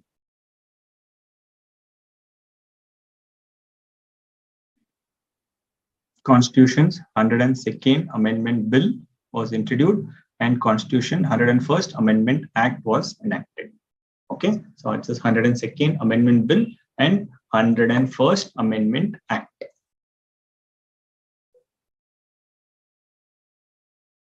Third question. GST is one of the biggest taxation reforms of independent India being implemented with the aim of enhancing the overall growth of the nation. It is a comprehensive dash indirect tax levy on goods as well as services at the dash. Is it supply-based indirect tax at the national level, or is it destination-based indirect tax at state level, or is it destination-based indirect tax levy on goods or service as well as services at the national level, or is it value-based indirect tax levied at the state level?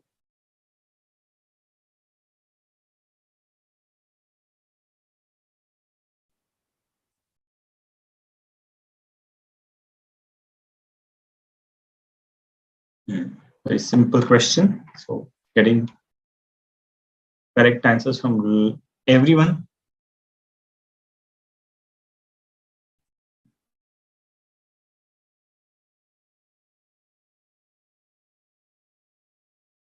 So GST is a tax reform. It is a comprehensive, it is destination based indirect tax, not a consumption or origin based. It is a destination based. We had said you that it is a destination based consumption tax, correct? So it is destination based indirect tax and levied at the national level, not only at the state level. So the correct answer is C. It's a destination based indirect tax at the charge at the national level. Next question. India has adopted a dual model of GST where the tax is charged concurrently by the center and the states. Therefore, for an intrastate sale, the GST as per CGST Act is charged equally as is it CGST and IGST, CGST and SGST, SGST and IGST, or IGST and CGST.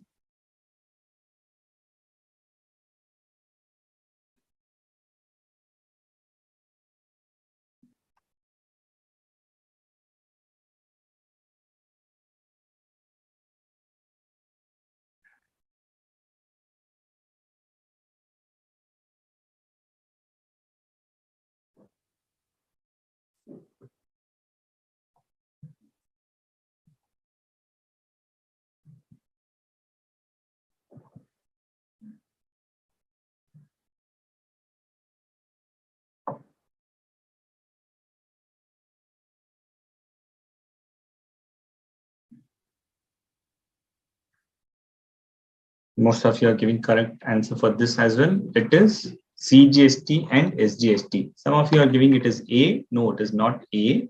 It is not CGST and IGST. CGST and IGST do not go. IGST goes alone. It is CGST and SGST. Any doubts on this question?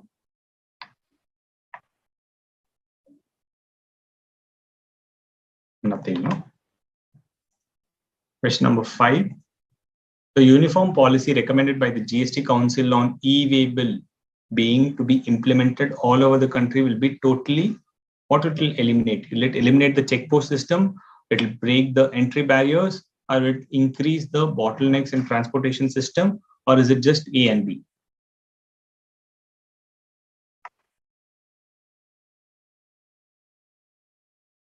MCQ comes in the exam? Yes, multiple choice comes in your exams.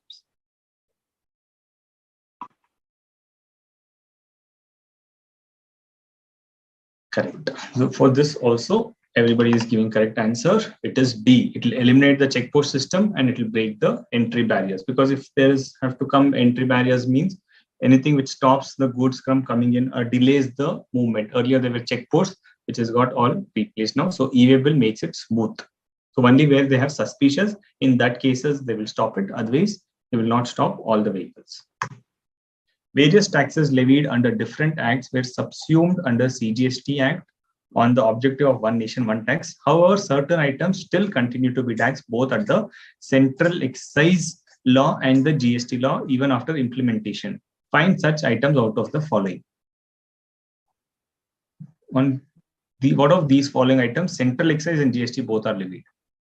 Motor spirit and natural gas, alcoholic liquor, tobacco, or all of the above. Few people are giving answers based on the presentation we have uploaded. That will not be very useful. Just think over this and give your answers.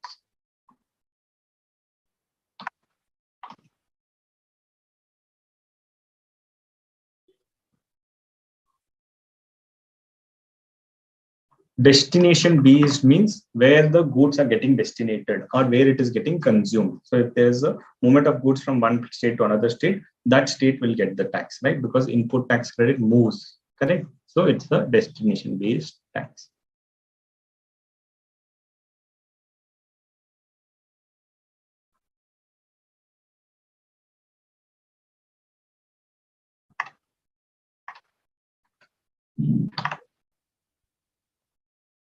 Option D, few people are saying on all of the above items, central excise and GST both will apply. Is that correct? Specifically asking central excise and GST. The answer, yes, few of you are giving it correctly. The answer is C. On tobacco and tobacco products, central excise and GST both are levied. On alcoholic liquor for human consumption, GST is not levied. So be careful. What kind of question is asked, that kind of answer you have to give. Point number 7, under model GST law adopted by India, taxes paid on the inward supplies made by a registered person is available as input tax credit, which can be utilized for making payments as per Section 49 of the CGST Act. The ITC of CGST, okay, so it's only theory aspect. That ultimate question is the ITC, input tax credit of CGST, can be utilized for CGST only, or first IGST, then CGST, first SGST, then IGST, or first CGST, then IGST.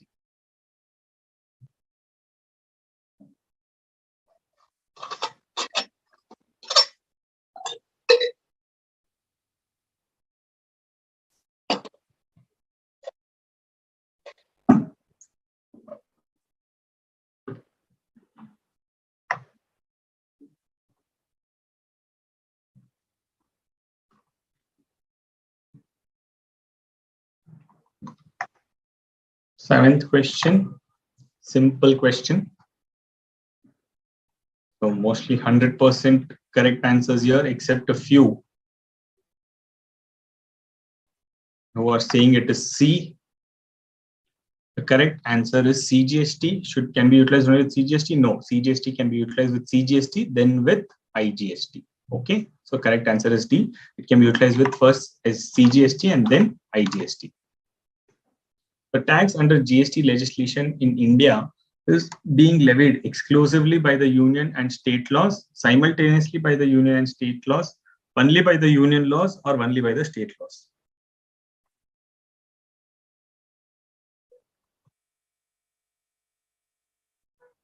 I'm not sure on how much percentage of MCQ, Pranav, that we'll expect a Board of Studies member to come and explain on that.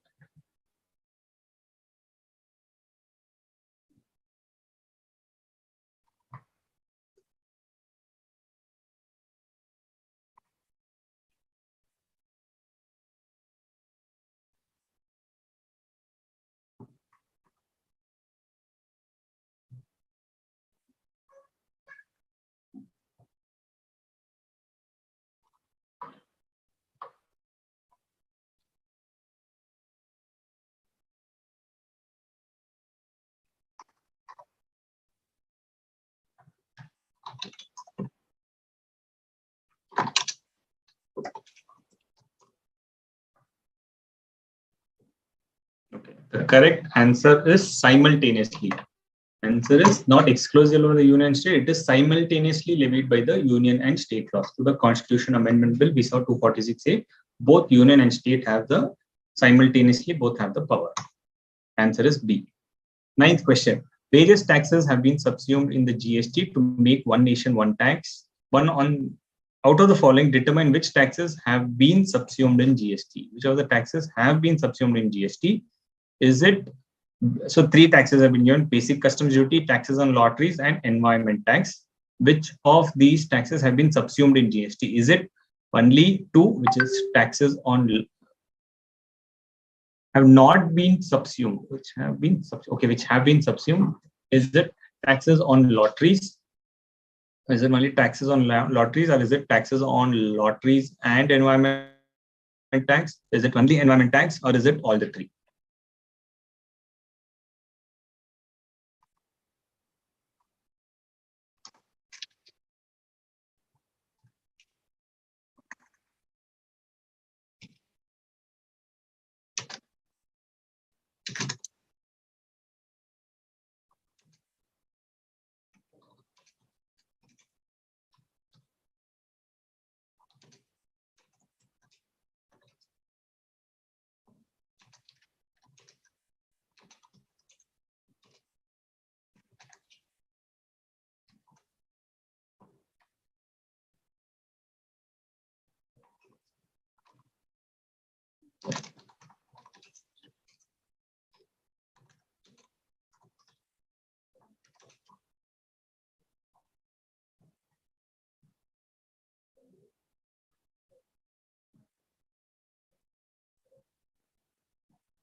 This is a little tricky question, so I'm seeing all kinds of answer: A, B, C, except D. All the options have been said here.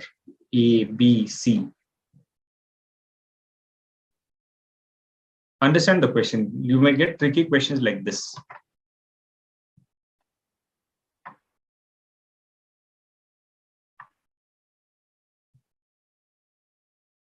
Subsumed means whatever taxes have compiled in GST and the taxes are no more there. Like customs duty is continuing before and now also it's continuing. It means it is not subsumed.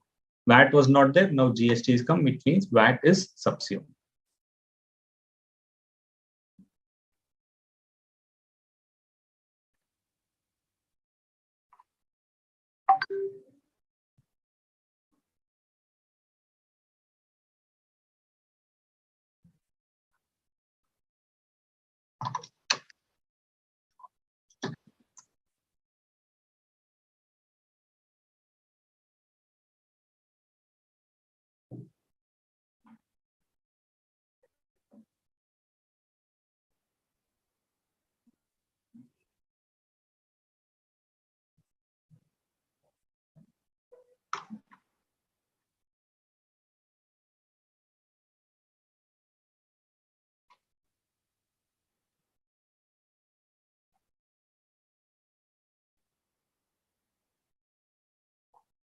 Okay, very much confusing, but most of you have given a right answer.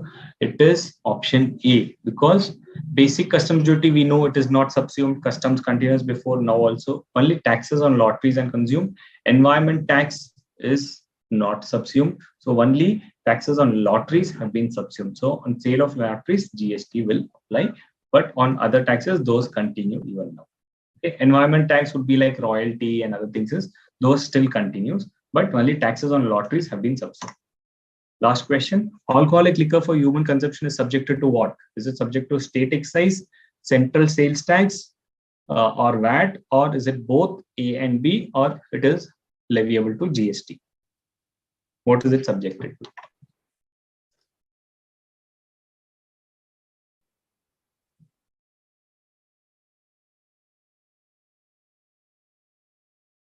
No, this 10th question we have done in class, not the 9th question. Some questions come up for a general understanding. That's why I've taken up in the MCQ. If you have left it in the chapter also, we can cover it up. Is it from study material? Yes, it is from study material.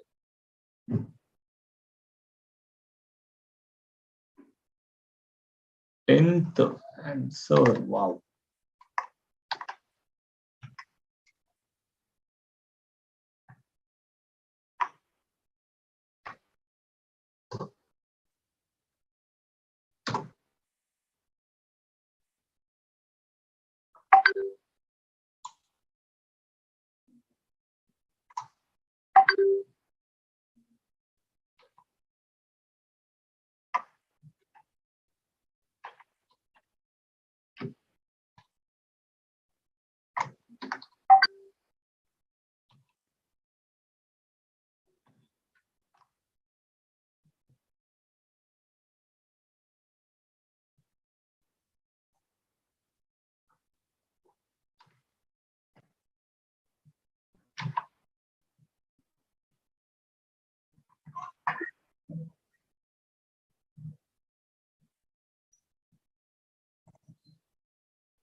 What is the difference between exclusively and simultaneously? Exclusively means only this, simultaneously means both state and center. Exclusively means only one center and not state. So exclusively means only one, simultaneously means both. Okay, option for correct answer for 10 is little confusing for few people. It is actually both central excise duty and state tax, both are levied on alcoholic liquor for human consumption. Okay, so this slide which we had discussed, this is very important slide. You have to remember very carefully. Alcoholic liquor for human consumption, state excise plus VAT, by petroleum products, central excise and VAT. So here it is state, here it is center, it's different. Tobacco, central excise, but GST.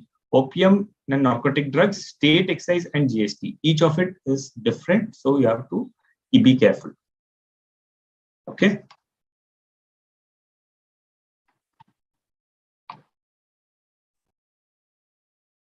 Supply, we can start once we are done with this. So we understood this, right? Now we'll start. Very good. Hey, people have got 9 out of 10 and 8 out of 10. Very nice. Sir, VAT is subsumed under GST. Yes, VAT is subsumed, but still on some products which is highlighted, VAT still continues.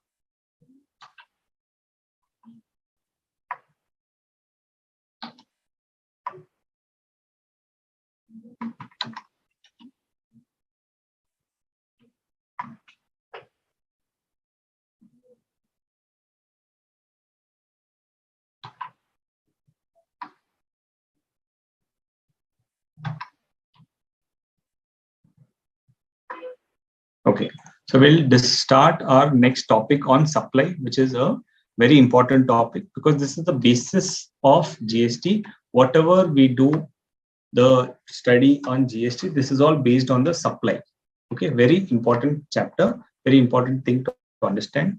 VAT or CST same?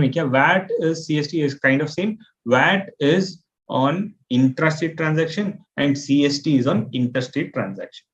Okay, so we'll start with the topic of supply. We'll continue this in the next class also, but to have an initial start, we'll discuss over here.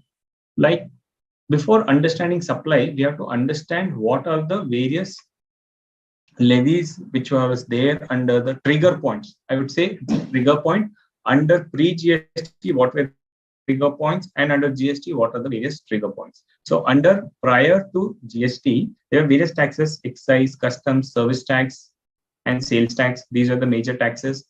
On excise duty, what used to happen? What was the trigger point? I'm giving you a reference of the entry list because these were all there in which respective list I'm saying. Entry list 1, excise duty was on list 1, which means it was a central levy. Customs duty still is under list 1, which means it's a central levy. Service tax also was in list 1. Sales tax was there in list 2 for VAT purposes and list 1 for CST purposes. So any interstate transaction was still there with the central government, and intrastate transaction within the state transaction was there with the state government, and interstate transactions was there with the central government. That's why CST, central sales tax, was collected. But the important point is, when were these levy happening? What was the taxable event? So we are studying the taxable event of the various laws and what is the taxable event under GST. So in excise duty, whenever there was a manufacture, the taxable event was manufacture of goods. So when manufacture used to happen, excise duty used to get collected, but that used to get postponed till you clear it from the factory, because as soon as you manufacture, you cannot pay duty, or there'll not be any control, because after manufacture, it has to get cleared. Means whenever there was an invoice raised on that, excise duty was levied. But if you don't manufacture, you don't have to pay excise duty. That's why the taxable event in case of excise was manufacture. In case of customs duty, it is import and export of goods, which is still continuing. So whenever you import, that is the taxable event for customs. And whenever you export, if there's any customs duty on export, then you pay a customs duty on your export also.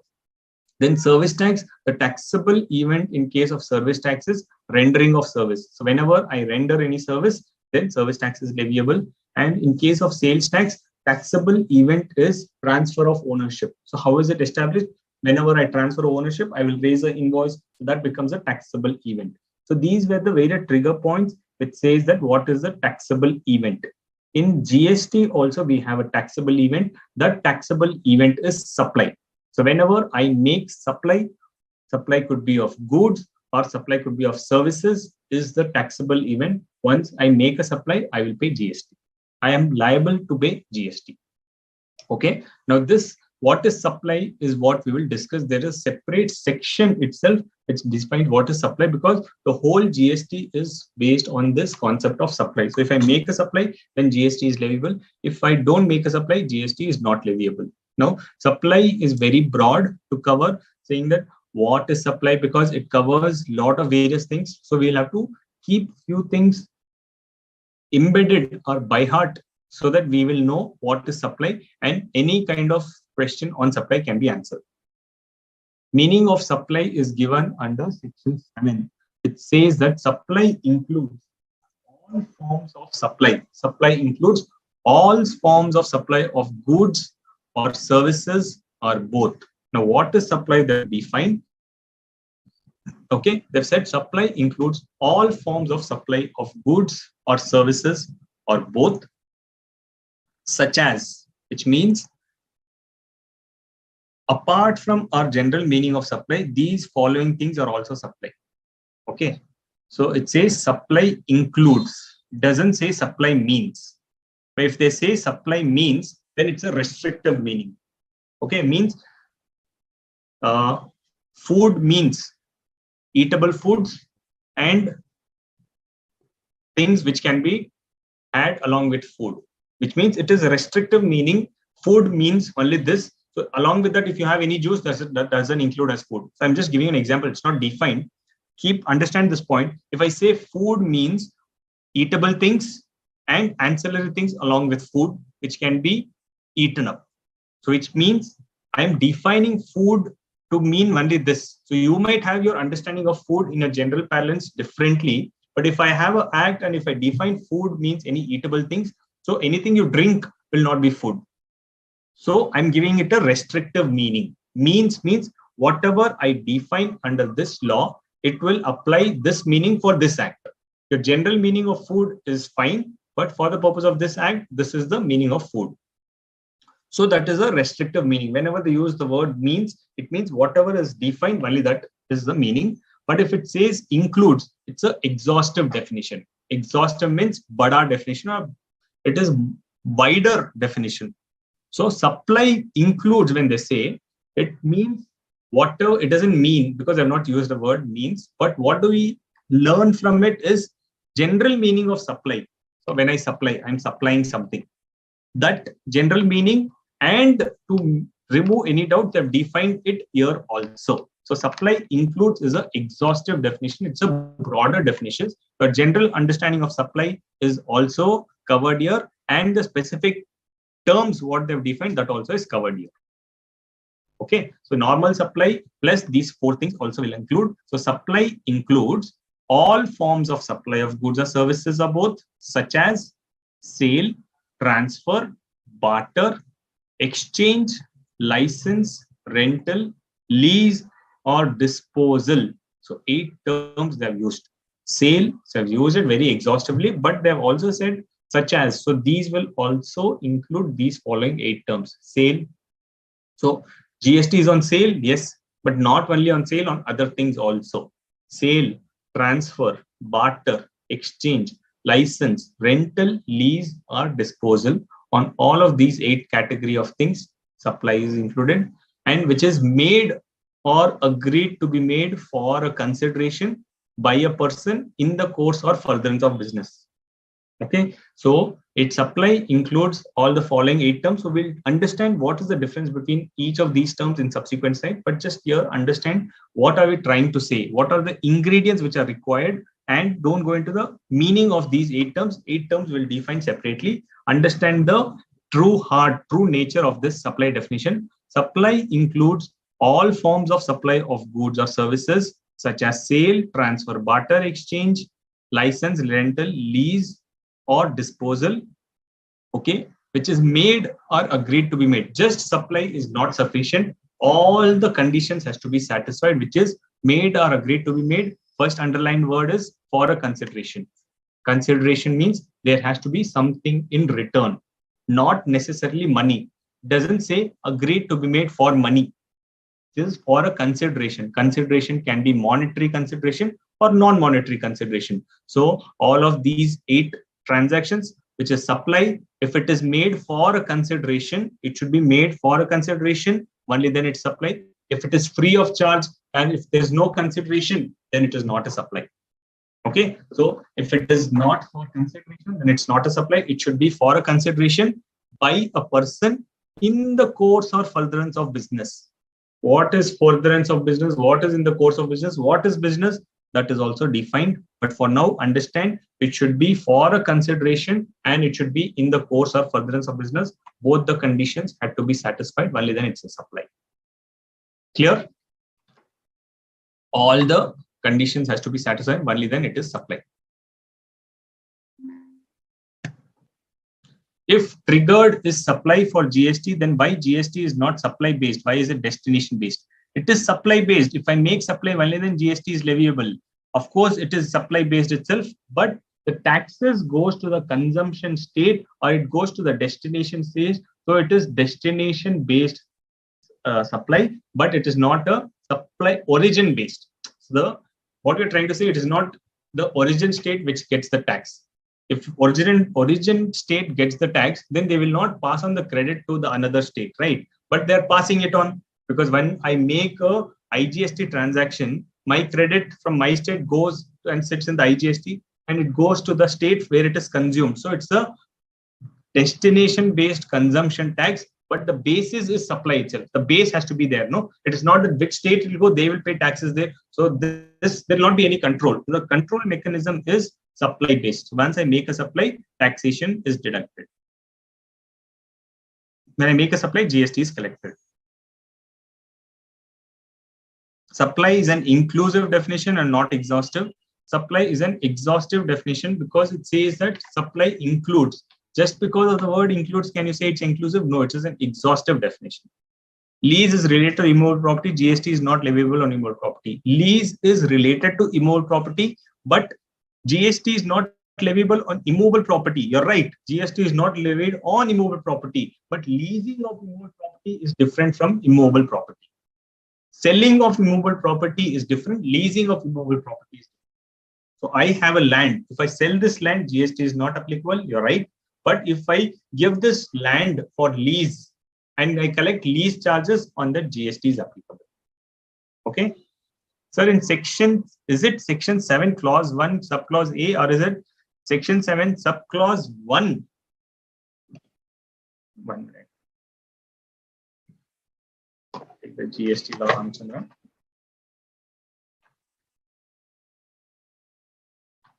Section 7. 7(1)A. It is 7(1)A. 7 clause 1 subclause A. So it is 7(1)A, section 7 clause 1. Okay, section 1 subsection section 7 subsection 1 clause A. Because we have subsections, then we have clauses. After sections, subsections, and then clause. So section 7(1)A is section is a 7, subsection is 1, and clause A, B.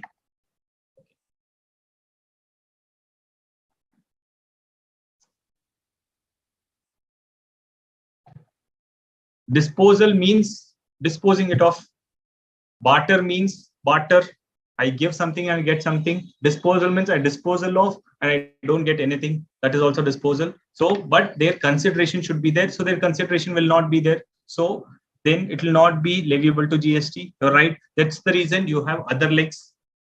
7(1)AA says activities or transactions by a person other than an individual to its members or constituents or vice versa for cash, deferred payment, or other valuable consideration. So 7(1)A we understood. Now 7(1)A says activities or transactions by a person other than an individual to its members or constituents or vice versa for cash, deferred payment, or other valuable consideration, which means now any activity or transaction which I do other than an individual to its members. Now, if I form a membership, if I form a club, if I form an association, if any service is rendered by a person who is not an individual to its members. So if the club provides services to its members or member provide to its club, okay, for cash, deferred payment, or other valuable consideration, that is also supply, which means they're expanding the scope of supply. So only basic plain vanilla supply we understood. Apart from that, these are all the additions. Okay. So any supply which I do, which is beyond the definition, that is also included in AA, B, and C. So in these clauses that we included, they said that any activity by a club to its members or members to its club is also a supply.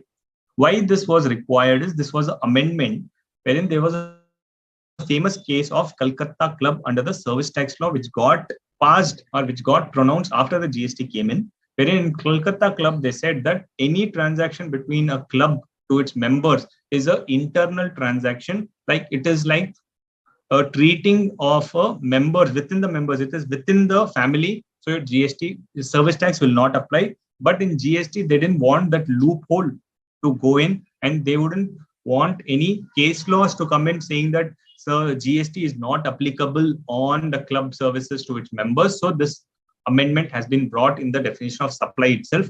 And they've said any activities or transactions by a person other than individual to its members or for our constituents. Means in case of an association of persons, it will not be members, so it will be constituents, right? So in EOP transaction or any such form of activity wherein a group is formed, then any transaction between the group, from the group to the association or association to the group is a transaction which is leviable to GST.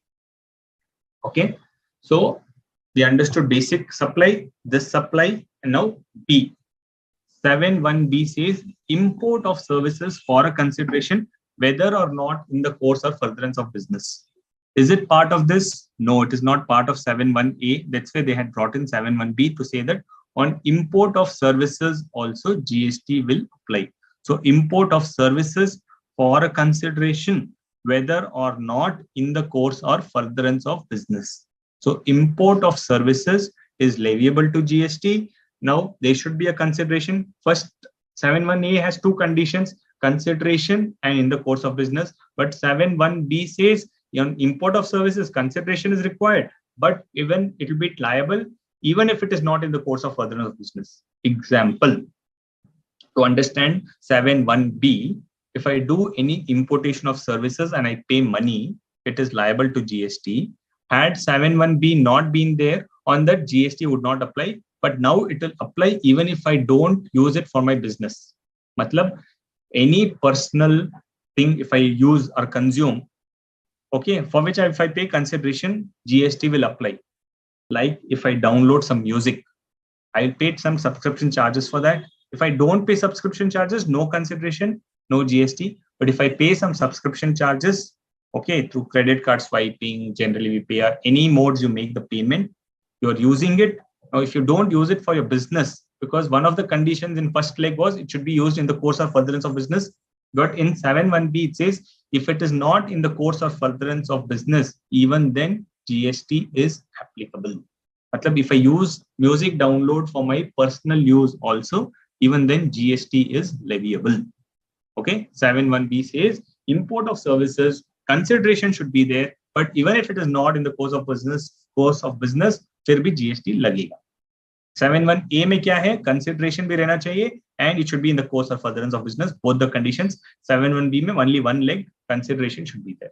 Then 7.1c says activities specified in Schedule 1 made or agreed to be made without a consideration. Okay, so 7.1b said consideration चाहिए, business नहीं है. 7.1c उल्टा बोलता है कि आपको consideration नहीं है, फिर भी GST लगेगा. On what activities? Activities which is mentioned in Schedule 1. So Schedule 1 activities जब पढ़ेंगे हम, तब समझेंगे कि on those transactions, even if there is no consideration, GST will apply.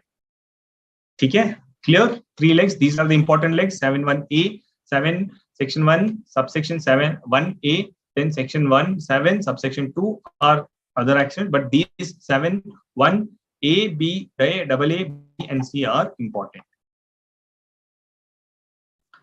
Great. Rent is taxable. Please pose your questions on this part now, because this is very important. If you have not understood this part, I'm ready to repeat this, but please be clear with this. Rent is taxable in income tax, and here rental means what? Rent, what is taxable in income tax is any kind of rental. Here also same meaning of rent is covered. Supply includes rental means what? Supply includes rental. So अगर आप rental में कुछ देते हो, on that also GST is applicable. Deferred payment means I installment basis. Yeah, today I supply, the party pays me later on. So it could mean either he pays me upfront or he pays me later on. That is also covered under supply. So ऐसा नहीं है कि आज supply किया, आज cash दिया तभी GST लगेगा. आज सप्लाई किया, वो पेमेंट बाद में देता है, फिर भी जीएसटी लगेगा.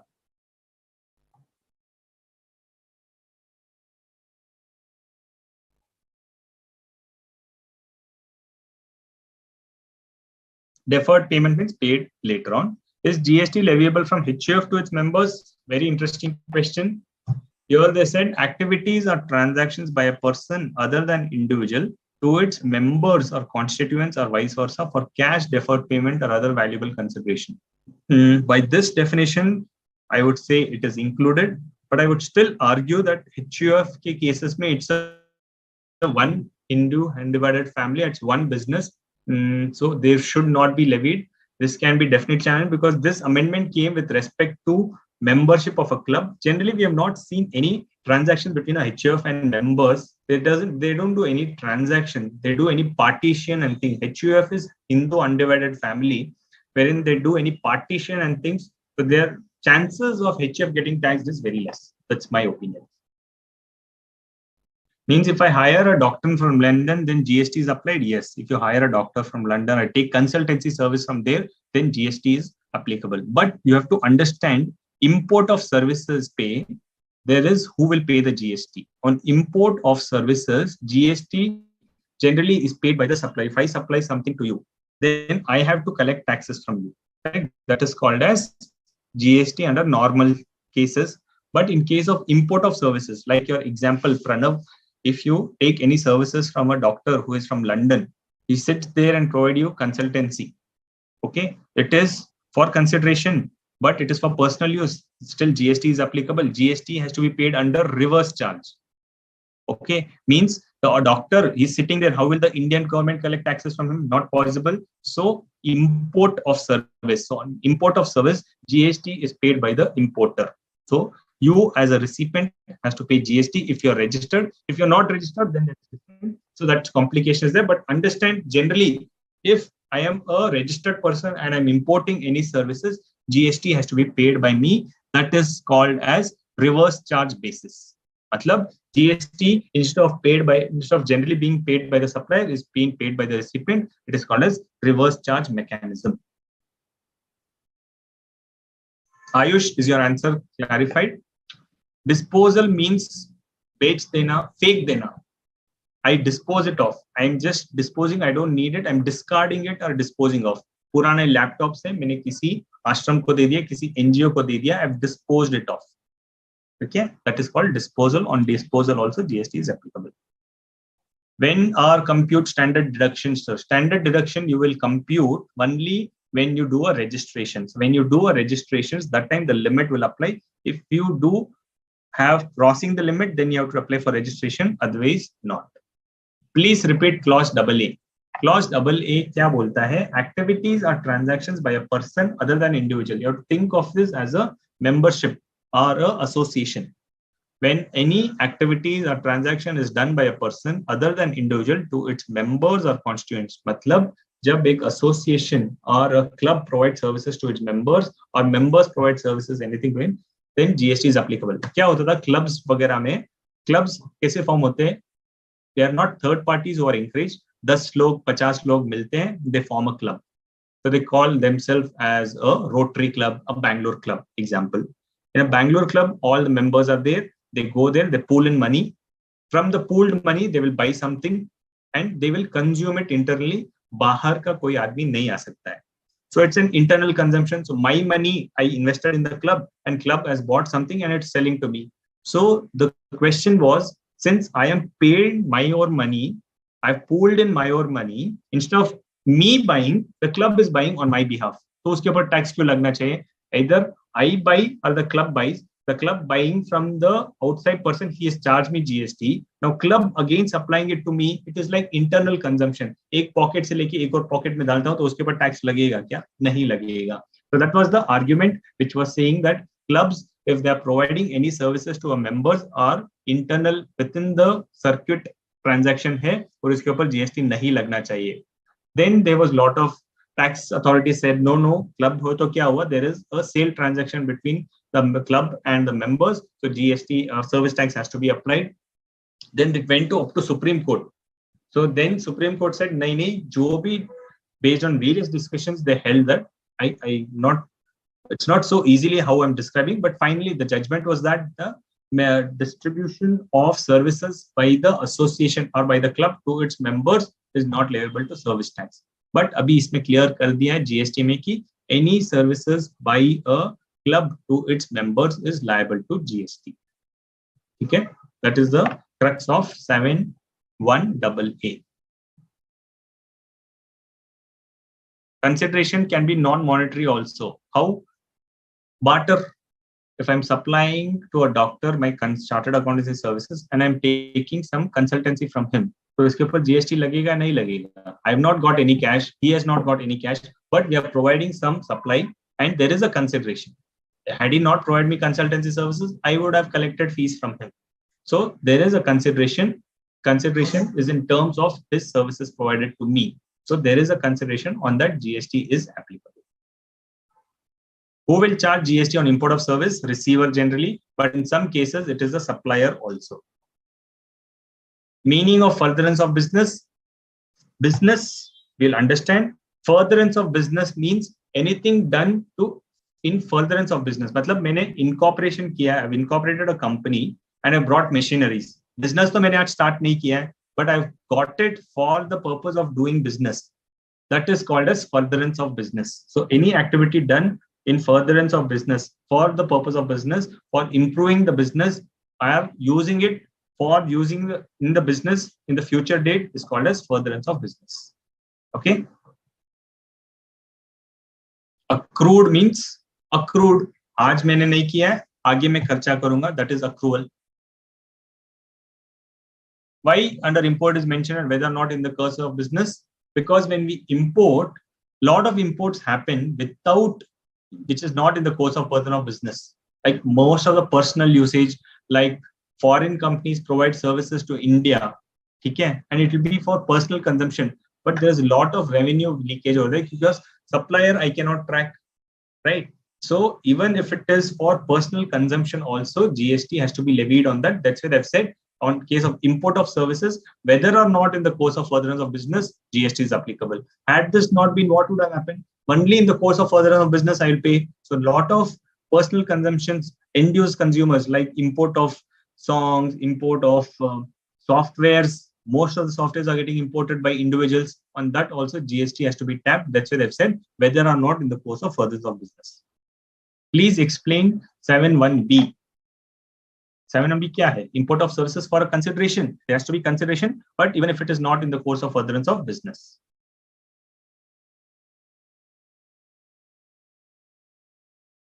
Which section will be used for members of any organization? 7.1a. In barter transaction, how is GST calculated? जब हम valuation पढ़ेंगे final में तब समझेंगे. But for now, understand when there is a barter transaction, the valuation is based on open market value. Matlab, what is the same transaction I will do with a third person who is unrelated? What price I will charge him? That price will be charged for this in a barter transaction. Okay. Suppose मेरा पास a mouse है. What is the normal selling price of this mouse? That price I will decide in case of a barter transaction. Jyoti ji, I cannot explain in Hindi. बहुत लोगों का objection आ रहा है जब मैं हिंदी में बोलता हूं तो so I will not be able to explain mostly in Hindi. How unregistered person पे IGST on import of services. अगर आईजीएसटी अनरजिस्टर्ड पर्सन है और उसको so will see the limits. Okay, generally import में क्या होता है, देयर आर सम सर्विसेज जहां पे सप्लायर ही पे करेगा, so he will pay. But import में अगर उसका लिमिट क्रॉस होगा तो he has to pay, not otherwise. So this is the law. But exemption भी आएंगे. जब exemption आएंगे तब we'll see that any import of services which I'm doing up to the limit which I'm not registered, I don't have to pay. But section में है similar, जब वो notification हट जाएगा तब सबको पे करना पड़ेगा. Till the notification is there, we are all safe. कि मैं personal consumption कर रहा हूँ, मैं GST पे नहीं कर रहा हूँ, but I'm doing wrong thing, no? Wrong thing कर रहा हूँ, but there is a safeguard of the notification which says that if you are a individual, तो आपको GST पे करने की जरूरत नहीं. ठीक है. जनरली अनरजिस्टर्ड पर्सन को अगर लिमिट क्रॉस कर देता है, ठीक है, इफ इज डूइंग बिजनेस, तो फिर उसको जीएसटी पे करने को आएगा. Then he will have to register and pay it. For disposal applying GST, I also have to be registered under GST. Yes, you will have to register, because जब भी आप सेल करोगे और आपका थ्रेशोल्ड लिमिट से ज्यादा cell करते हो तो आपका जीएसटी पे करना पड़ेगा. नॉन मॉनेटरी कंसिडरेशन मैंने doctor, chartered accountant, exchange of service का दिया है. If disposal is without consideration then GST is not applicable. Yes, it is not applicable. लेकिन वो अगर शेड्यूल 1 में आ गया तो फिर जीएसटी लगेगा. तो शेड्यूल 1 में हम देखेंगे कि थोड़े गुड्स है कि विदाउट कंसिडरेशन पे आप बेचते हो तब भी लग जाएगा. So if disposal is there under schedule 1 then it will be applicable. Correct. So laptop अगर आप एनजीओ को देते हो तो अंडर 7.1a 7.1 में आपको नहीं लगेगा. तो शेड्यूल 1 डायरेक्टली लेके जाता हूं so that you are not confused कि शेड्यूल 1 में है या नहीं है. Schedule 1.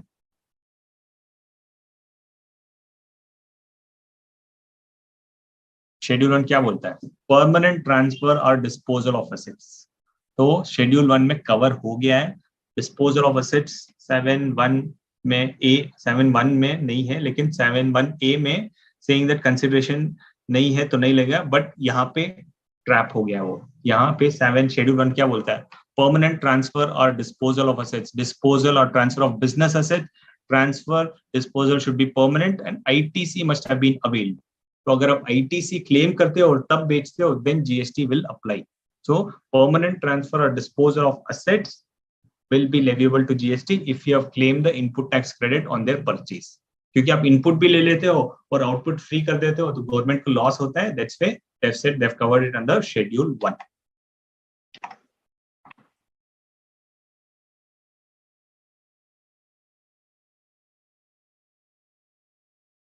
So, 7(1)AA is applicable to company and employees? No, not applicable. Input tax credit is available for club and association? Yes. If they pay output tax, it is available. What is the difference between clause AA and B? Clause AA and B is different, no? AA अलग है, B is completely different. क्या बात कर रहे हो आप? AA is for association, B is for import. A lot of difference.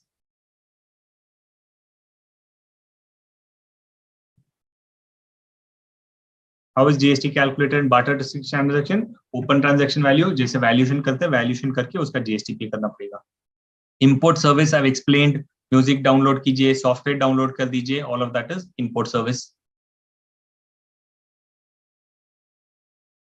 Other than individual means anybody. The association is an other than individual. So association is an example of other than individual.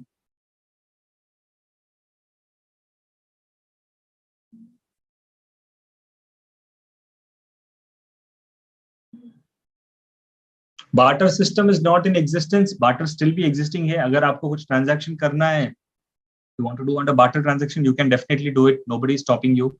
Barter is not there as a common parlance. पहले barter common चलता था, अभी barter बहुत कम चलता है, but barter is still there. जहाँ पे भी मुझे कुछ करना है and I get some consideration instead of getting money, I can tell another person to provide service. Barter still exists.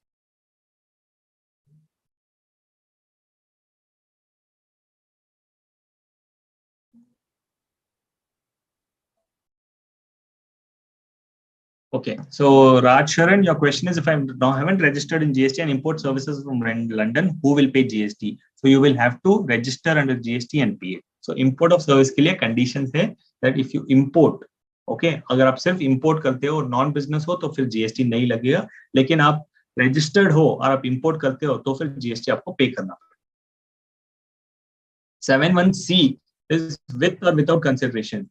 7(1)C is made without a consideration. Yeah, so with or without. If it is with consideration, then it is already getting covered under 7(1)A. 7(1)C is specific case of without consideration.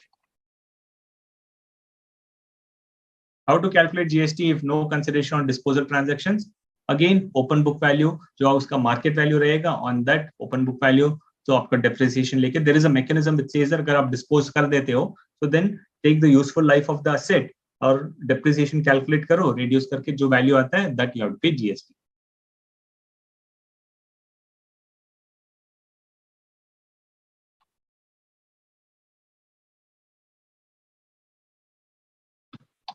Okay, so let's move ahead.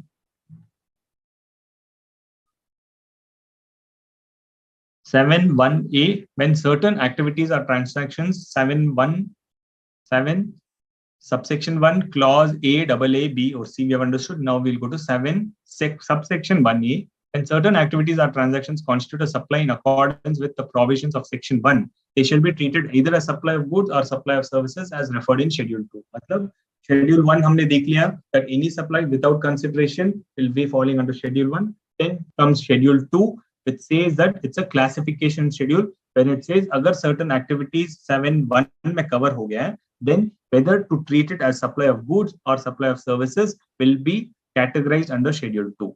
So that tomorrow there should not be a bifurcation or not be a litigation on whether this is goods or services, because the rate for goods or services, goods are different, rates for services are different. So schedule 2 will give a classification that if it is software, it is service. If it is immovable property, it is a service. If it is transfer of right to use, it's a service. Then if I transfer the title on goods, it is goods. So that classification will be decided by schedule 2. So it's a classification schedule. Then 7(2) says, notwithstanding anything contained in subsection 1, activities or transactions specified in schedule 3. Now comes schedule 3. So activities which are specified in Schedule 3 are activities undertaken by the central government or state government or local authority in which they are engaged as public authorities, means sovereign functions. So government के functions है, on those functions and Schedule 3 activities will be treated neither as goods nor as services. Okay, so Schedule 3 and government services on which they are engaged as public authorities will be treated either as supply of goods nor supply of services. So Schedule 3 जब जाएंगे तब पता ही पड़ेंगे कि इन Schedule पे Schedule 3 पे GST नहीं लगेगा. It is not supply of goods nor supply of services. GST किसके ऊपर लगता है? Only on supply of goods or services. But Schedule 3 is neither good nor services. So on that GST will not apply. Then government services के ऊपर GST apply नहीं होगा. Government services in which they are engaged as public authorities. मतलब अगर government कुछ supply करता है और उसके अगेंस्ट कलेक्शन करता है, रेवेन्यू कलेक्शन, टैक्स कलेक्शन, तो उसके ऊपर जीएसटी लगना चाहिए? नहीं. Those are all consideration for their activities are public authorities. So on that GST is not applicable. But if they are doing any rental services, government के buildings रहते हैं जो rental पे देते हैं, that is for commercial activities. So any commercial activities done by the government, उसके ऊपर GST लगेगा. But activities done in the nature of public authorities, उसके ऊपर GST नहीं लगेगा. Then, subject to provisions of 1A and 2, the government may, on the recommendations of the council, specify by notification the transactions that are to be treated as supply of goods, not supply of services, and supply of services, not goods. So, government के पास power है, wherein they can, apart from Schedule 2 classification, they can by notification decide saying that ये goods ही है या service नहीं है, या ये service ही है, goods नहीं है. That is the power of the government. So basically, what we understood till now in the matter of supply, there are important conditions is it should be supply of goods or service. It should be for consideration. Okay. It should be supply of goods or service. It should be for consideration, and it should be in the course or furtherance of business. All the three heads are required. It should be first a supply of goods or services. Two conditions important. It should be for consideration and should be in the course or furtherance of business. अभी exception क्या निकल गया? 7(1)(b). In the course of furtherance of business की जरूरत नहीं है in case of import of service, and consideration की जरूरत नहीं है in case of Schedule 1 items. Okay, so Schedule 1 हो गया. Then Schedule 3 says both supply transactions out of the scope of supply, means it is not a supply of goods nor supply of services, is Schedule 3. Schedule 2 is only classification.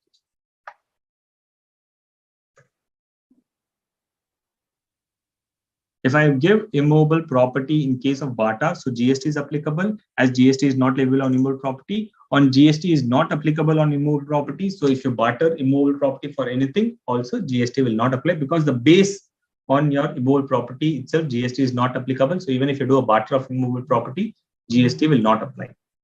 Difference between sections and schedules.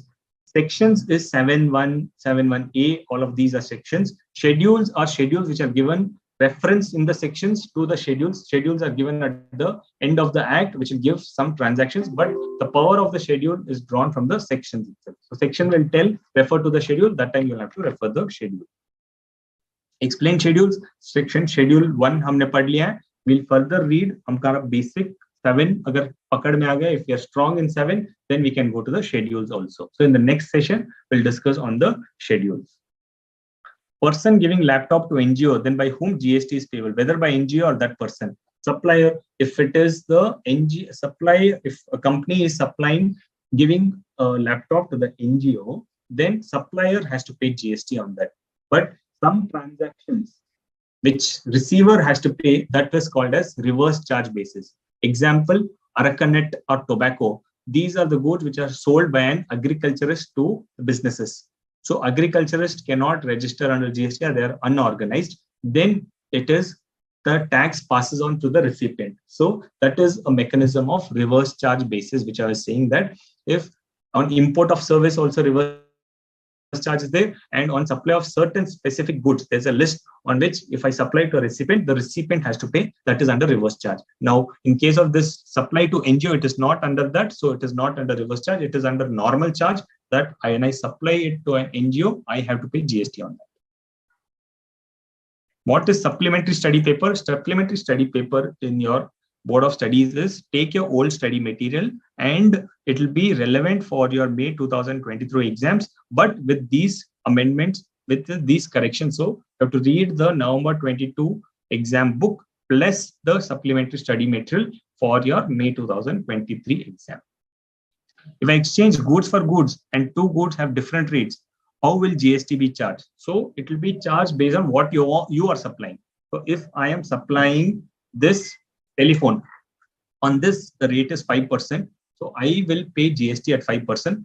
If against this telephone, the other person is supplying me a mouse, then what is the rate on mouse? Say it is 12%. He will charge 12%. I will charge 5%. So what I am supplying, that is my sale transaction. On that, I will pay GST. 7.2 is not considered as supply. Section 7, subsection 2 is still considered as a supply itself. No? 7.2 says, it's a section which says that government, notwithstanding, 7.2 is covers Schedule 3 and government services. On that, GST will not apply. Is not considered as supply. Yeah, it's considered as out of scope of supply. Okay, any more questions on this?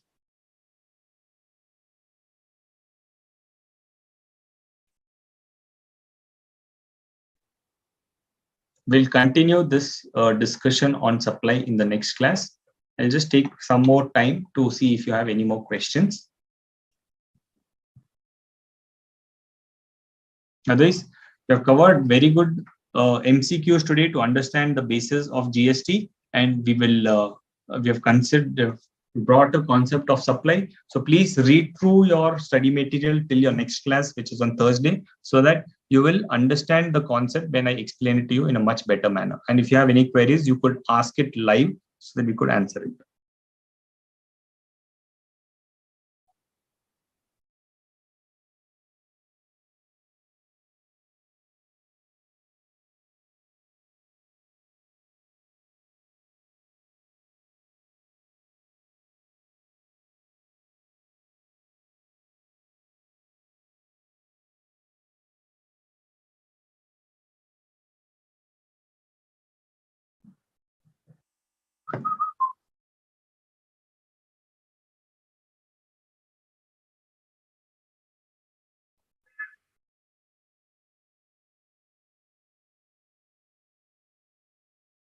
Great. Thank you, Ms. Sapna. If you have understood it crystal clear, it's really encouraging to listen to that.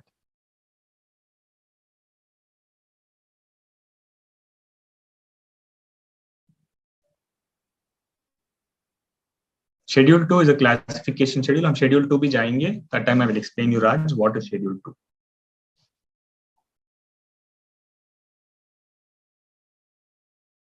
Seven one C. 7.1C.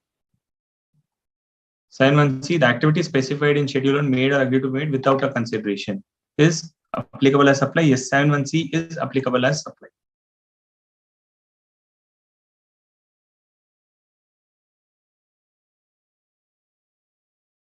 Okay, thank you very much. We'll see you in the next class.